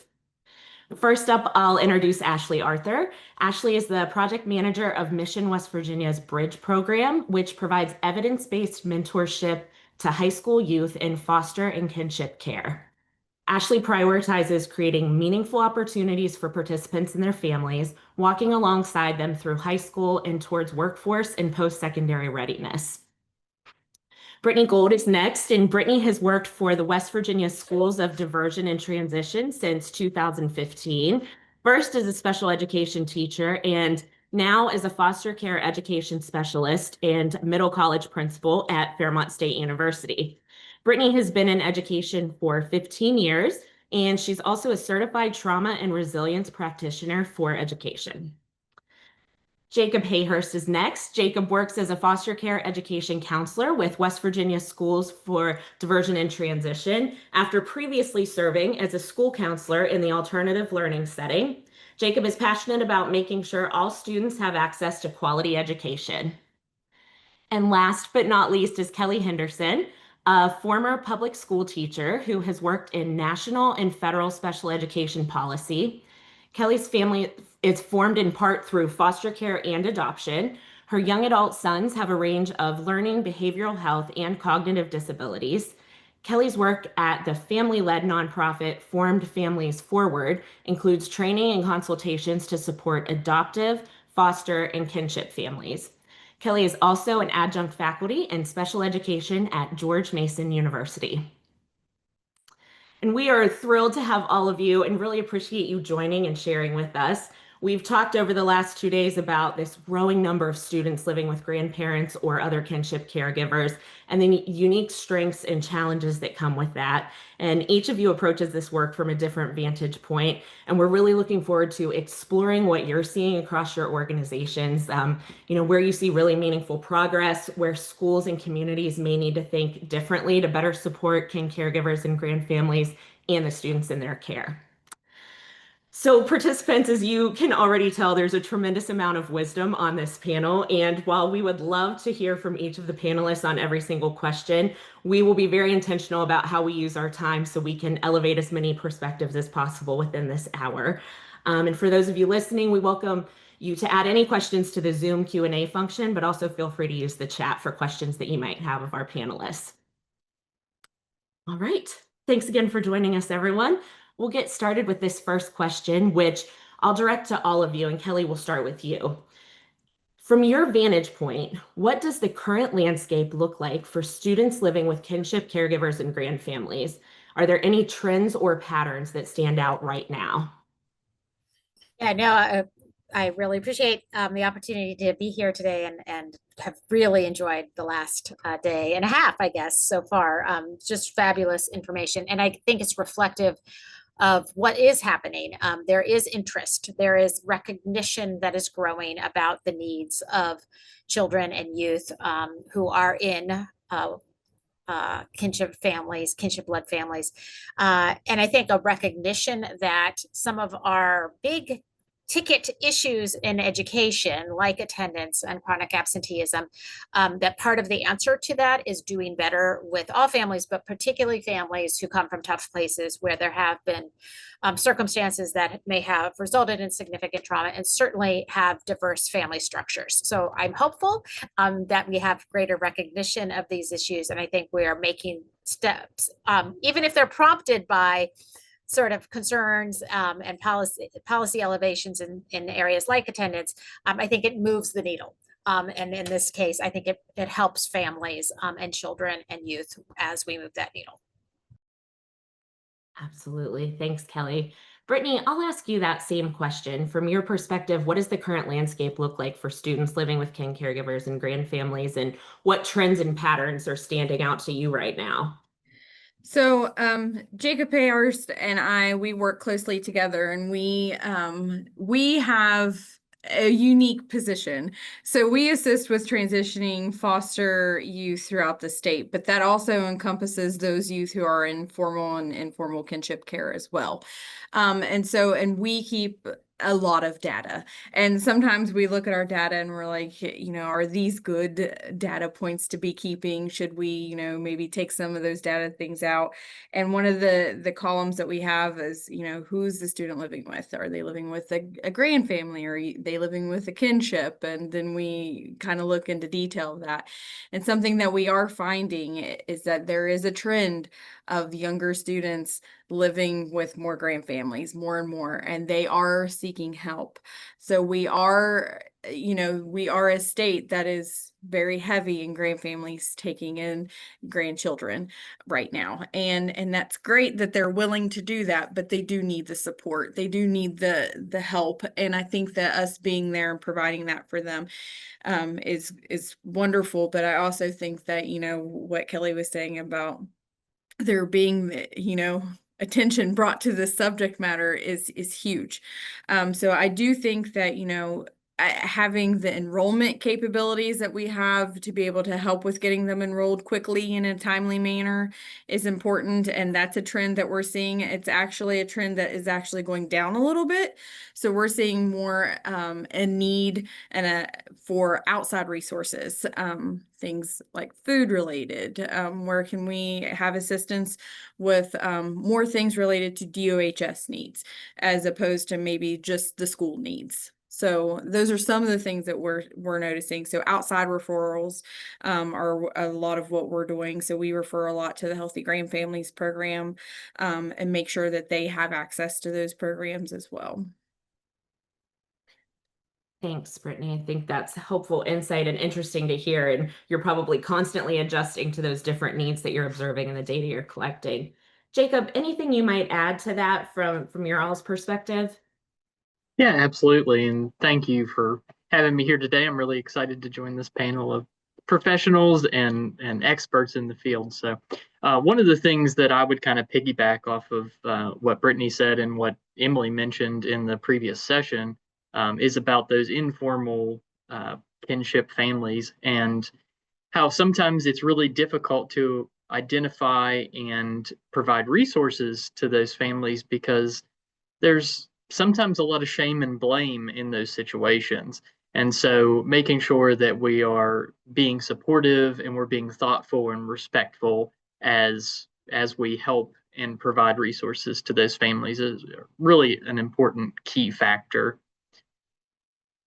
Absolutely. And hopefully to all of your all's points, the more we're talking about this, the more we're able to effectively respond and know how to best support them. Ashley, you bring a kind of different, very great perspective to this work, and I'm curious what you'll have to say about this same question. Yeah, so I'm coming from the perspective of directing a program that's through the nonprofit sector at Mission, West Virginia. So we work a lot with systems at the state level, and we're working with DOHS in many ways, but the program that we provide places mentors through our evidence-based mentorship program, the Bridge, in high school settings. So we have the advantage of coming in as people that are not tied to Child Protective Services. We're not necessarily tied to the state. So we have a lot less red tape. And I know that that's something that we're really fortunate for. And so, in our program, we serve youth that are in foster and informal and formal kinship. And something that we've seen, we're on our 9th year of these services, and we're expanding our ability to serve. We've reached almost 600 kids this academic year alone. And sometimes it has to do with what Jacob was saying as the way that we approach it. People say to us, people that are working in transitional services, how are you getting referrals for kids that are in informal kinship care? And it is, being in the school, that's where we have the advantage. I think that we hire people that are from the community. And so they become staff in the schools, and they're able to approach certain students that they know are not vocal about living with their grandparents, not vocal about, they may not have gone through the CPS system. Just personally, I lived with my grandparents in high school, and I never would have thought of myself as a student that would be in, the foster care population. I technically wasn't, but, people in my small town, they knew our circumstances, even if it wasn't said. So we get referrals by the secretary, the therapist. And I think that once we're able to reach those kids, over time, I think that there's less stigma, more and more. And I think that as we are creating a culture of non-judgment and meeting people where they're at, that we as a collective group are able to trend in a way that allows kinship caregivers to ask for help more frequently. Great. Thanks, Ashley. And I think building those trusting relationships and having those relationships with other partners is so helpful. Brittany, for this next question, I will direct it to you first. We often hear about the challenges and barriers that kinship caregivers and grandfamilies face, but we know that these families bring really remarkable resilience and stability. So what strengths are you consistently seeing in them that schools can really think about, focus on, and build upon? Well, I think that the one thing that they could focus on is that some of these kinship and grandfamilies, they've been there. Some of them have been there. They have experience with having children in the school system, and I think they need to rely on that. And I think that they need to understand that they're coming from a place of care. They want to make sure that the student gets what they need and that they have what they need. Most of the time when a student is referred to Jacob and I, that is the number one thing that we hear from grandfamilies is, I just want them to get what they need. I want them to have what they need in school. I want them to make sure that they have the supplies that they need, the materials they need, the help, support that they need. Oftentimes, if they're struggling, they need an IEP, a 504. They do not know the first steps about that. They don't know anything about that. So we kind of walk them through that process, assist them with who they need to talk to. We'll bridge that gap of communication for them with the principal, anybody there at the school that can kind of help them and guide them to the right people. And I think that is the one thing, is that they don't give up. They're constantly there and they're showing up for that student. And so that, I think that is the biggest thing that we see. I do think that is a huge strength. So I think that people like to look at the barriers of, oh, well, they're older, they don't know how to access live grades, or maybe they don't know how to, they just need somebody to teach them how to do it. If they show them how to do it a few times, I often have to show my grandmother how to do something on her cell phone a few times, but if we show them how to do it, we're consistent with it. We show them the process. I think that is, they're really resilient in their lives and how they were raised. And I think that they want to raise resilient children too. And that is where their strength comes from, is that they're just unwilling to give up on them. So I think that is something that we need to keep in mind when we're thinking about the care that they have. Absolutely. They don't give up. I love that. Ashley, you have a shout out in the chat here. Sue Burton from Lincoln County in West Virginia shared that they have a Mission West Virginia employee in their high school, and she's doing a great job with students. So thinking about that, and from your perspective, what are some of the strengths that you're seeing? We know there's this resilience. Brittany talked about, them not giving up. What are you all seeing at Mission West Virginia that are strengths that schools can really focus on? Yeah, well, I love this question because, like Brittany said, it's so easy to focus on the things that kinship families, often grandparents, that they can't do or that they struggle in, but there's so much that they have to offer. And I think that we have to, rework the lens in which we are viewing these families through. And thank you, Sue, for that shout out. I appreciate it. Lincoln County, we joined last school year. And so, that's one of our newer schools, and I'm glad to hear it's going well. From Mission West Virginia's perspective, anytime I think about, the bridge program and the work that we're doing with the kids, first you meet the students a lot of times, but then we prioritize family engagement. We have benchmarks, and we're really strategic about when I request, for a mentor, they know that when they meet a student, they're going to be talking to their guardian the same day just to introduce themselves. And I think that we assume a lot of times what that guardian may need depending on their age or where they live, or what we know about them as someone in the community. But I think that the best thing that we can do is build a foundation of trust and let those people come to us, and instead of assuming what they need, let's allow them to voice what they need and what they're comfortable asking for. They have also, like Brittany said, that resiliency. And the way that I will word that too is just to say that they have the ability to make ends meet. They have the ability to, find the answer to a problem, even if it's not a traditional way of getting there. And I think that same thing can be shown in the students that live with those families. But I guess just to put all of that, together, the biggest thing is just recognizing what those families have to offer and viewing it as a real, a real thing that's valuable, and not just, there's those grandparents, those poor things, because we know, especially in Appalachia, I mean, I know for sure from my grandparents, they don't want to be viewed that way. And they'll know if we're viewing them that way just by the way we look at them, the way we interact, the inflection in our voices. And I think that as soon as they're viewed or feel that they're being viewed as someone that we need to feel sorry for, that's where asking for help stops. Absolutely. That's so important, Ashley. And I really like what you said. Don't make assumptions about what we know. I think, we all could be guilty of doing that, but let them tell the story. And I think we talked about that a little yesterday in the Meaningful Conversations breakout. Let's pause to really listen and hear the story from them. And then we get to know them, and it builds that trust.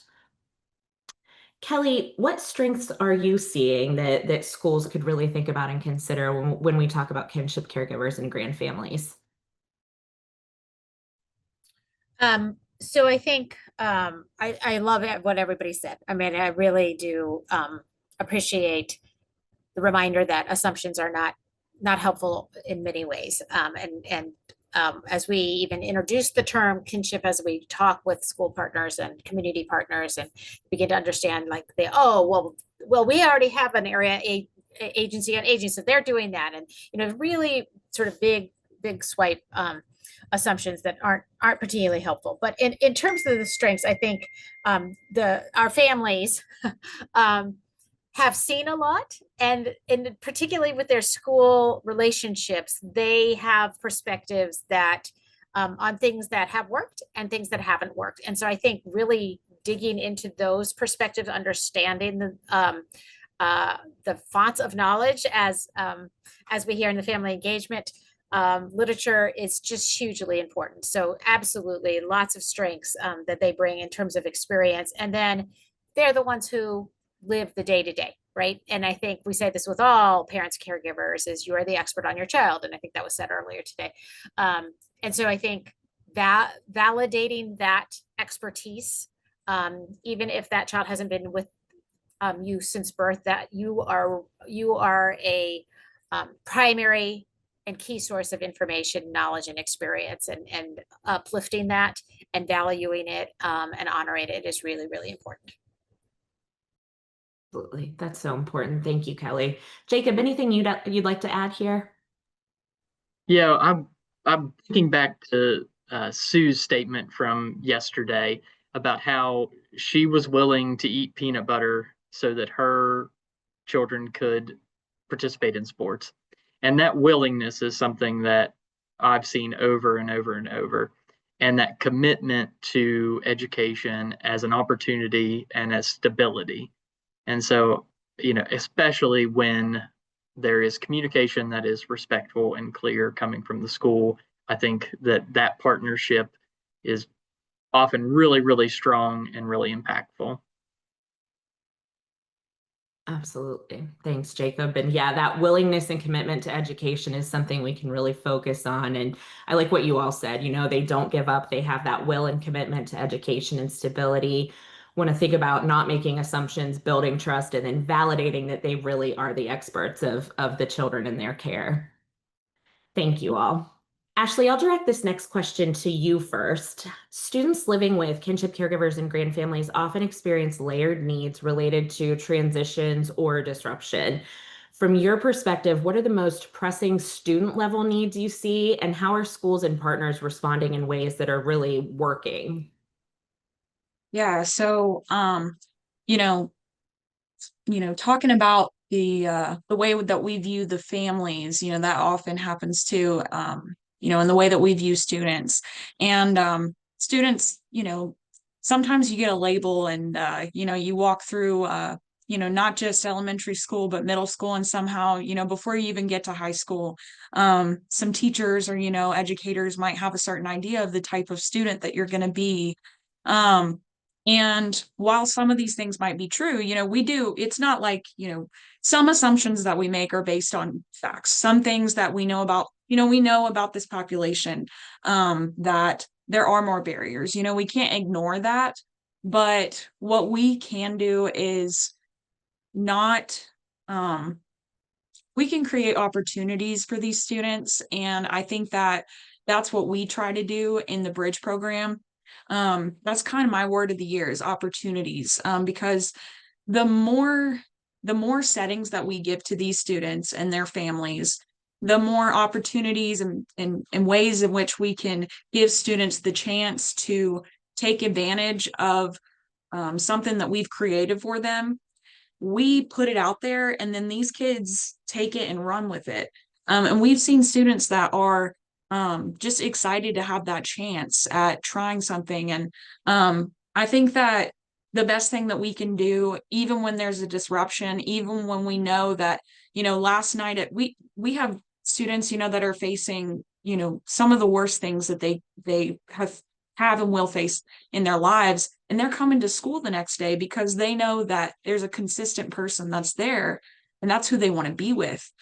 So I think that creating opportunities for these students is crucial, and giving them the benefit of the doubt that an opportunity presented to them is something that could change their course of action. And I think beyond opportunities, it's consistency.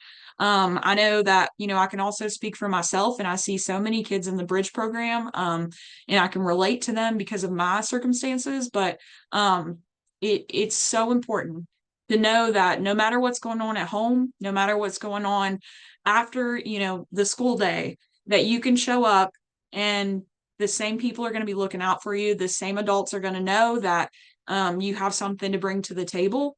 And so there's nothing that beats consistency. And once you have that consistency, there's so many places you can go with students.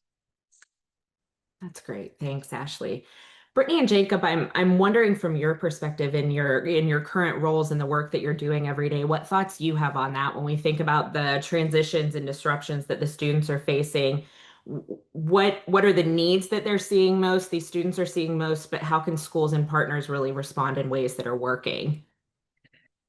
So I know that one of the things that we see a lot of the time are when best interest determination plans are put into place, transportation comes into a big role here.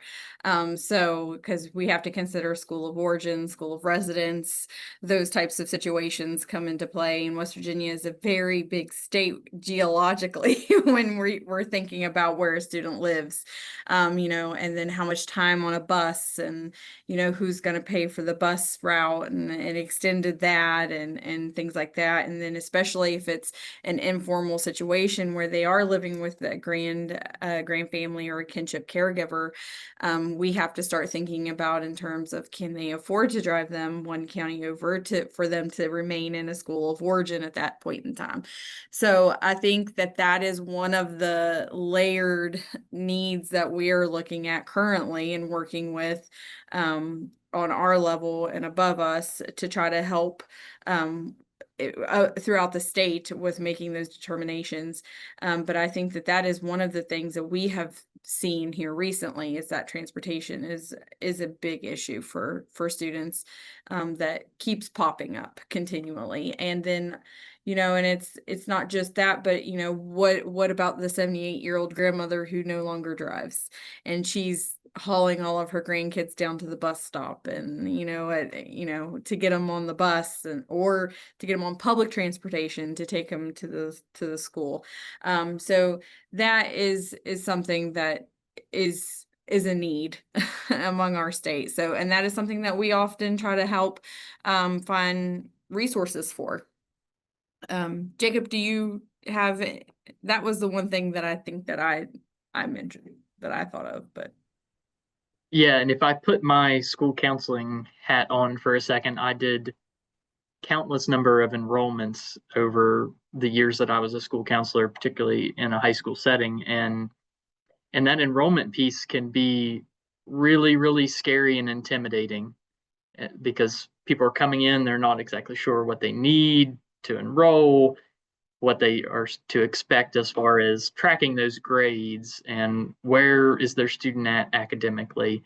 And so being able to sit down and, again, being respectful and clear and kind of laying out, here's where we're at and here's where we'd like to get you. Here's what we need.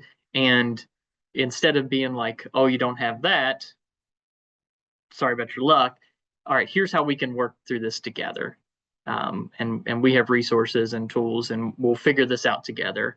And if I were to be able to suggest anything, it would be to have a folder ready, multiple folders ready, of all of those live grades, the logins, how you're going to access information, documents that you need, that you can just hand to them and say, all right, here we go. We're going to work through this, and this is going to be your toolkit. And having that as a PDF document as well, because sometimes people want things in an email. And I don't want any more paper, and so having multiple avenues of being able to send that out based on what the caregiver is the most comfortable with. That's great, Jacob. Thank you. And you're getting shout outs in the chat. And I noticed that too. It can be as simple as just, you're not alone in this. We're in this together. And then being prepared for when they do walk through those doors to have that conversation. Thank you.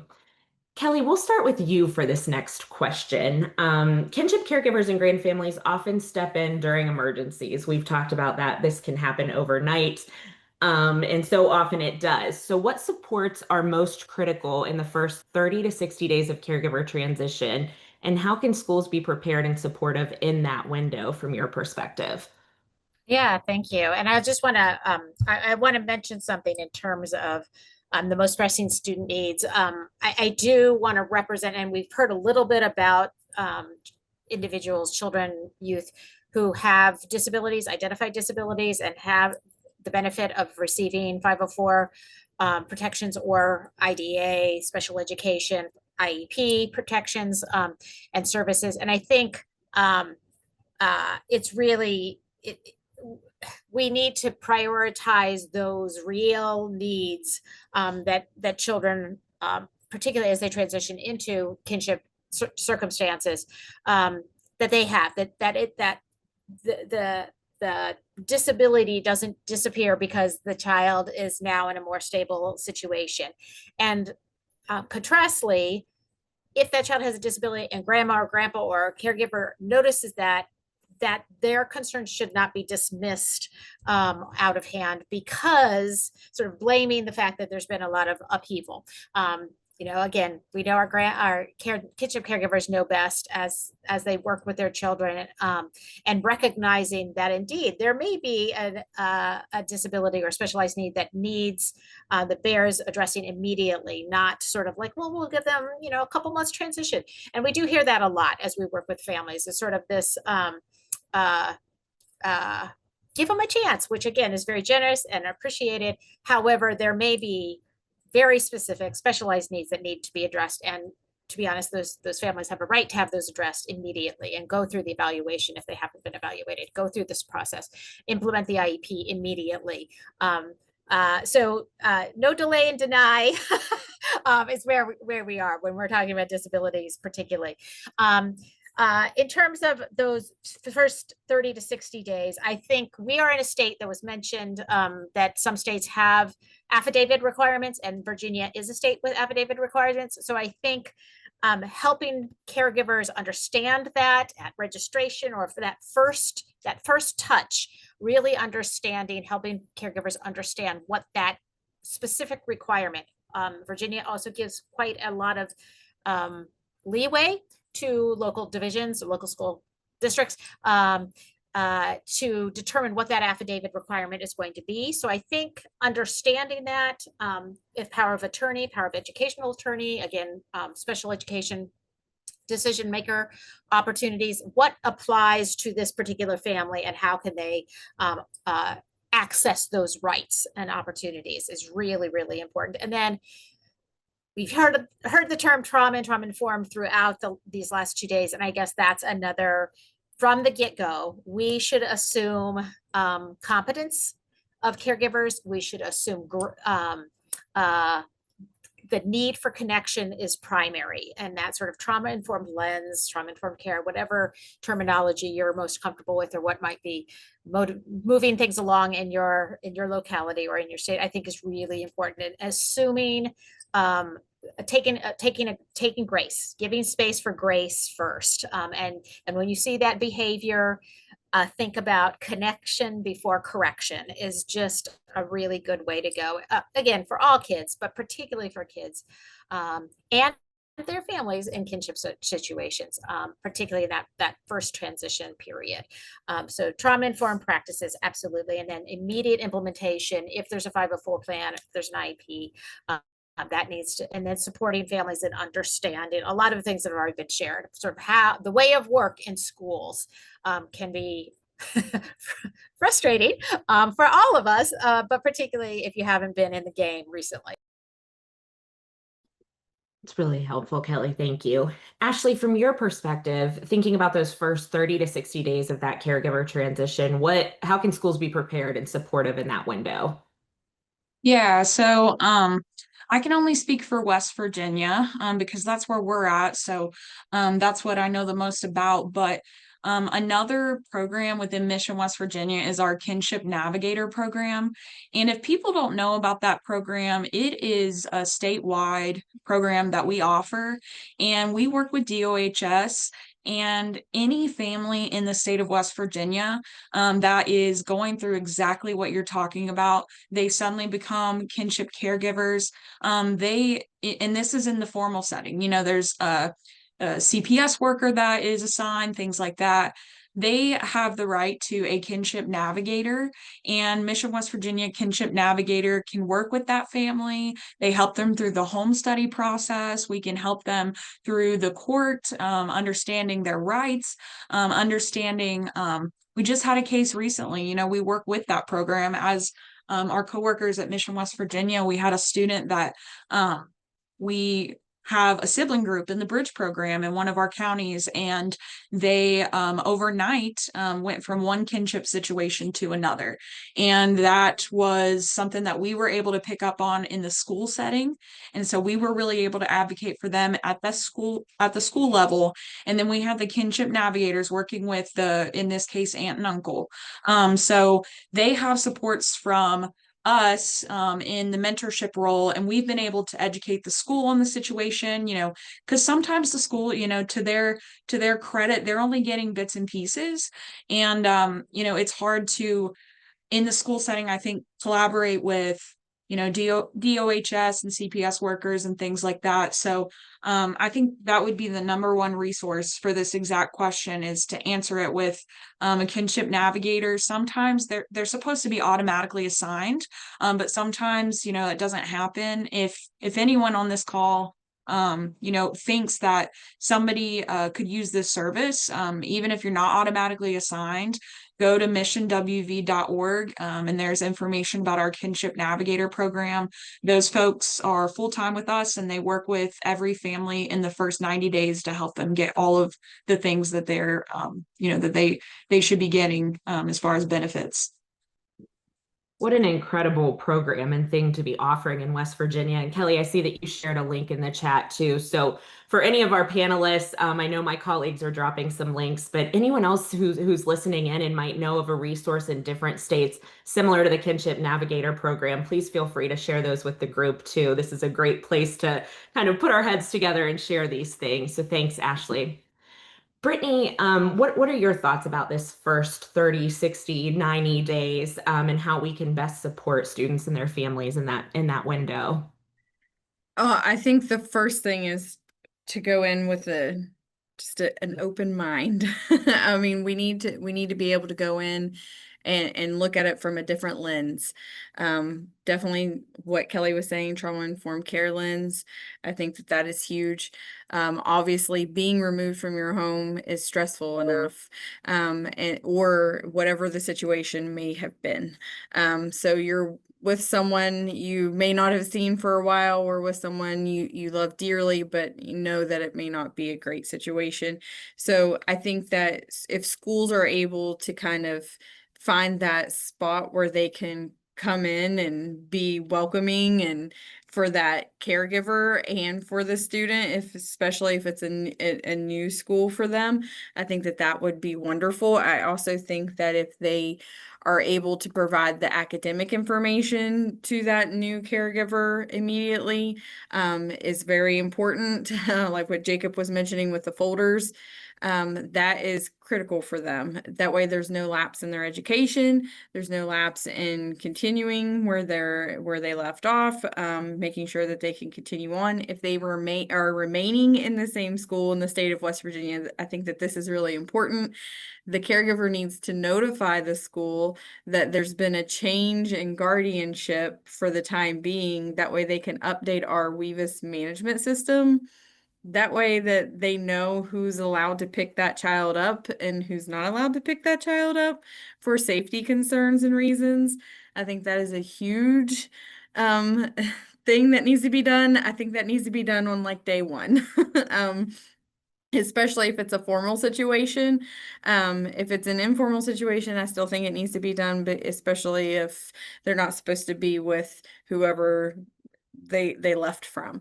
I think that alleviates any issues that down the road of, why were they allowed to leave with this person if they're supposed to leave with that person.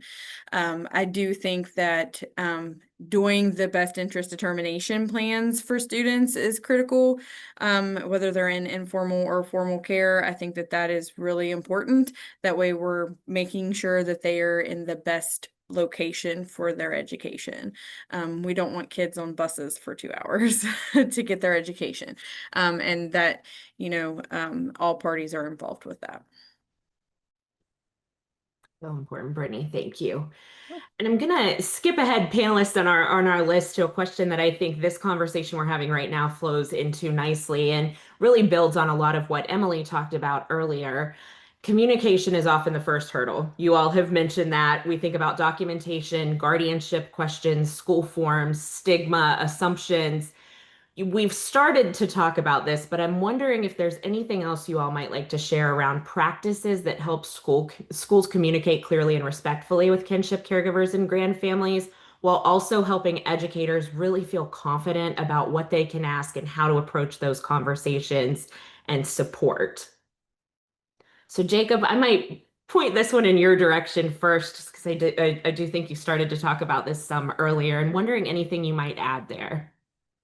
Yeah, one of the things that I think that would be really beneficial, because I'm fully aware of the pressures that schools are put under, and you kind of move from putting one fire out to the next, but creating kind of a touch point timeline and something that, okay, we've got enrollment done, we've got any sort of special education services rolling, they're in classes, but making sure that there's something out there scheduled to where we can touch base, and even if it's just to share some good news, just to make those family members feel connected. Because I've often heard, well, I didn't hear anything. I never heard from the school. And so kind of putting that into a schedule and doing that in a more formal way may be easier for both schools and then for caregivers to feel connected. That's great advice, and that feels doable. That feels like something that we can build into every day. Thank you. Brittany, anything you might add to that? I always think of communication as not just a speaking thing, it's an active listening thing too. Okay, so we need to be able to listen to what they're telling us and what their needs are. And then we also need to be able, as a school system, and from this point of, is take those and make them actionable things. And I always am this person. So like if I tell a student that I'm going to do something, then I do it. And I think that we need to become that for caregivers. And I think we need to become that for kids in the foster care system as well, or that are living with kinship parents or caregivers. If we tell them that we're going to do something, then we need to follow through with it. And I think that is really important.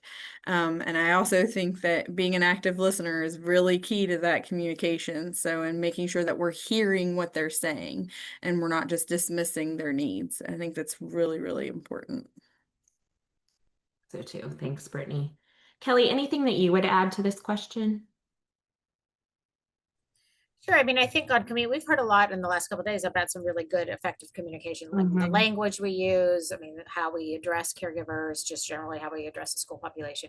I think those are really helpful tools. But I think, and being very clear on the ask, like when we're communicating, what is it that is being asked? What is the action that the caregiver is needing to take? I think that's really clear, because we in schools do a great job of lots of information flow in many different channels, sometimes effective, sometimes not effective. But so out of all that noise, what is it that is the step that if there is a step, what is the step that the caregiver needs to assure is happening? So I think that's really important. And I think working from that place of relationship always is huge in communication, right? Like we don't want that first communication from the teacher to be a negative about some disciplinary issue, some rule breaking, some concern. We want that to be that positive. We heard about that, and it also certainly feeds into what we heard earlier about attendance, sustaining the environment, the setting for encouraging attendance. So I think all of those are really, really important.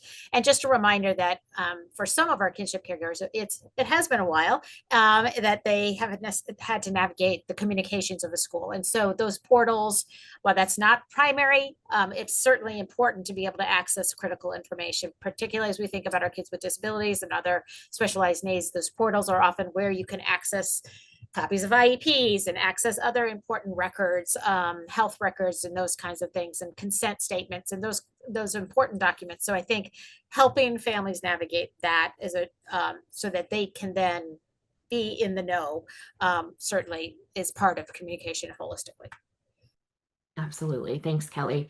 Ashley, anything that you'd like to add on that when we think about communicating clearly, but also on that from the perspective of an educator, school staff who's really trying to be confident in how they're having these conversations? Yeah, I think, everybody has just really put an emphasis on how we communicate, just like Kelly was saying. And what I'll say too, and I can speak from the perspective of, the Bridge program, is that I think it's important to reach out or interact with guardians, not just when it's high stakes or when we're coming to them to say, all right, we've got to teach you how to learn this platform, not just in a setting where they're like already feeling a little down in their confidence or they're already feeling a little overwhelmed. Sometimes there's not a lot of extra time in the day to make a phone call, but educators, administrators, us as mentors, we're in that community. So you might not have extra time in the day, but you might be at a wrestling meet that, one of the students is participating in, and you see that kid's grandfather. You don't have to go up and tell them about, anything super high stakes. But if you're an administrator and you go over and you compliment that grandfather on his grandson and how he's doing, and just, he's a great young man, glad to see him out here, representing our school. Things as simple as that really make a big difference. And, then it won't be the first interaction with the school won't be when it's time to learn all of this new information. It won't be, when something has gone wrong and the student may be facing, some issues in school. I think doing the best that we can to make that first interaction one that is positive and one that is natural.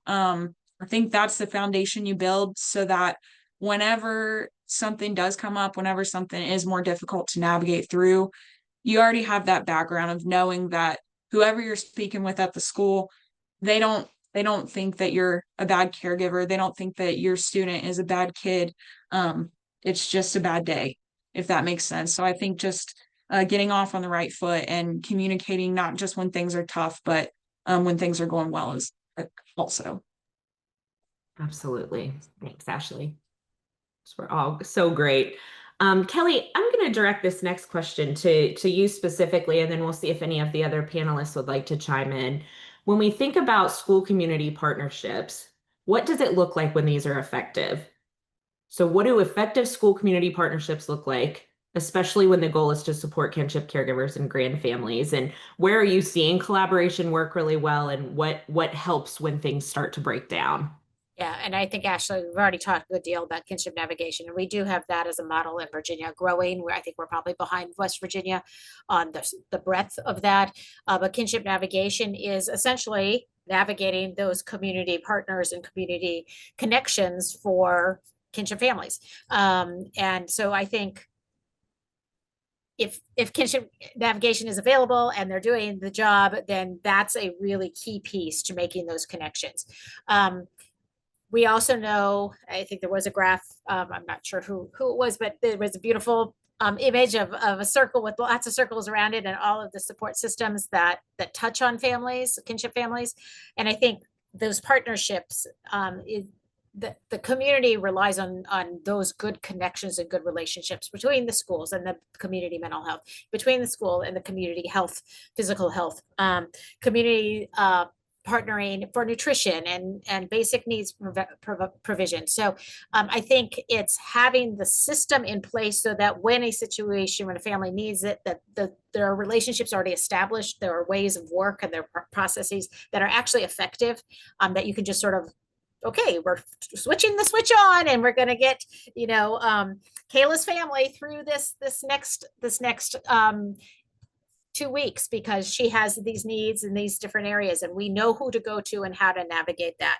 I think something that Jacob said with this folder, I think is another really important piece of is having that warm touch with families, handing them up, not that your folder is, Jacob, I didn't mean that, but being ready to help them, what's step 1, what's step 2, what's step 3, and understanding sort of the order of operations and who in those other community partnerships are going to be your key allies. Who is it? It's not just giving them a list of phone numbers, but really making those warm handoffs and making the connection and helping, whether you have a formal kinship navigation program or not. You know, saying, oh, you need to go to the health department. And when you're at the health department, go ask for Mrs. Smith, and specifically say that you're asking about the Beautiful Babies program or whatever it is, and giving, you know, the language and the connections. I think that's really, really key. And then I just, you know, we need the right people in jobs. When we're talking about community partners, we need the folks who bring that mindset of relationship, and the idea that we prioritize the connection first, and that rules and procedures are there and important. However, we need to be good stewards of those rules and procedures and support families in getting what they need, so that the rules and procedures don't become barriers to the services and supports that are intended. So that was great, Kelly. Thank you. That was all so good. And I think people with the mindset of prioritizing that connection and relationship first, that is so key. Brittany, Jacob, Ashley, anything that you all could share on this, thinking about effective school community partnerships? And I know I just said all of your names, so any of you could chime in. I think that I would just say, to put it simply, I think that the best thing any of us could do, schools, our organizations, is to create a culture that doesn't assume what anyone needs. Rather, creating a culture that allows people to ask, you know, for specific things. So that's, I mean, you know, everything we've talked about, that's really what I would say to wrap it all up. Thanks, Ashley. Okay, great. We do have one final question for all of you, but I see a question in the chat that I want to make sure I draw attention to. Sue asked if any of your organizations offer free counseling services for grandparents in the Grandfamilies program or across West Virginia. And so you all might know of something off the top of your head, or if I just give you a few minutes to think on that as we wrap up, maybe you could drop the link in the chat for Sue. I see that a couple of people are responding as well. But just if anyone has an initial thought on that, or we'll give you a few minutes to think on that and you could share anything you have. One of the things I was thinking as I read that was, a lot of times, Sue, there will be entities and organizations of counselors that will do some pro bono work. And so it really just depends on the area you're in and reaching out to those counselors. Private practice counseling offices generally do more of that work than larger organizations. Another thing I thought of was I know of 3 counseling programs at universities in the state of West Virginia, Wesleyan, WVU, and Marshall, and they are always looking for people for their students to work with. So if that's somebody that would be willing to work with a student, that might also be an opportunity.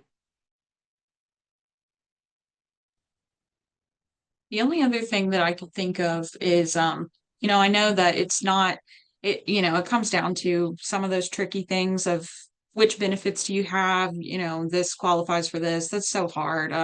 So, you know, knowing a little bit more about that, it would determine, you know, what that individual could qualify for. But I know that, you know, Medicare and Medicaid is pretty consistent in what we see our students and their grandparents receiving.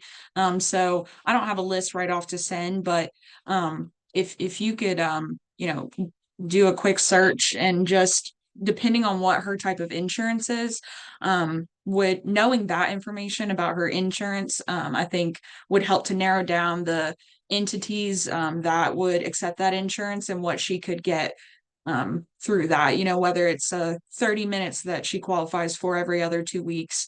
So I think knowing some of that and narrowing down your list, you know, that might be helpful. Thank you both so much. And I encourage anyone else who might have a question, please feel free to put it in the chat for us as we wrap up here. But the final question, and I would love for you all to answer this, it's similar to the one we asked at the end yesterday, and I think that it really captures this: what can we walk away and do? So if you could give one clear recommendation to district or school leaders who want to strengthen their support for kinship caregivers and grand families, what would it be? What should they start doing or stop doing right away? Brittany, we'll start with you for this one. I think the first thing that districts and schools and leaders should start doing is to not assume that one population will be the only population that could end up in kinship or foster care. It could happen to anyone. And I think that sometimes that stigma is there, and even though they say, oh, we don't do that, I think that they do. So I think that we need to get out of that mindset, and it could happen to any child that is in your school. And I think that at any point in time, they need to just be prepared to offer support and be on the ready. At any point in time, a grandparent could walk into their school and say, I am raising my 4 grandkids under the age of 8. I need help. And what can you do to help me? And I think that going forward, I think that they need to have an action plan at their school in place of, this is what we're going to do if this happens. And I think that that is something that they should start putting on strategic plans personally, because it is something that is here in our state and probably will not go away for a while. So we would like it to, but it's probably not going to get less. We would like to see it to get less, but I mean, I'd like for schools just to recognize that this is out there and that at any point in time it could happen to any student. So important, Brittany. Thank you. Kelly, what's your key takeaway? One clear thing for school or district leaders to start and or stop doing? Well, I'm sure many are already doing it, but I think focus on relationship. Use those brain-based approaches. We learn when we feel safe. And so if our goal is learning, which I would hope most of our school and district administrators, share that value, then we have to provide that relationship basis to do that. And so those brain-based approaches assume good intent. One of our favorite, folks is when we think about kids with challenging behaviors is Ross Green, and he says kids do well if they can. I think the same can be applied to families. Families do well if they can, and so empowering families to have the opportunity to empower families with the opportunity to do well, and that doesn't mean punitive responses and strict procedures that are not going to serve them, but really giving them the grace and the opportunity and the skills and the space and the relationship base to do that. So. Absolutely. Thank you, Kelly. Ashley, how about you? One clear recommendation to start or stop doing? Well, I think, Brittany mentioned, and Kelly too, just talking about that logistical side of things, and the strategy is so important. We can all have really good intentions, but if we don't make a plan of action, then, I don't think change will happen. We have to put things on the calendar. We have to, not only make our to-do list, but check those items off. And I think, just moving forward and leading with the knowledge and the true belief, really believing that, alternative family dynamics, foster parents, kinship caregivers, they have just as much of a right to their child's education as any traditional family does. And that's what my takeaways would be. Great. Thanks, Ashley. And last but not least, Jacob, a clear recommendation, takeaway for what leaders can start or stop doing. Lead with empathy. They don't care how much you know until they know how much you care. And kinship caregivers are often stepping in at a point of crisis. And so a school can either compound that stress, or they can be one of the most stable environments for the child and for the caregivers. Great. Thanks, Jacob. And what a great thing to end on. We can't thank you all enough for your wisdom and your expertise. I think it's clear that there is a wealth of knowledge and experience on this screen, but more importantly, we can tell how much you care, and we know that you are putting the people first, and that's so important in the work that you're doing every day. So thank you for your time today. Thank you for your wisdom and your advice, and we just really, really appreciate you being here.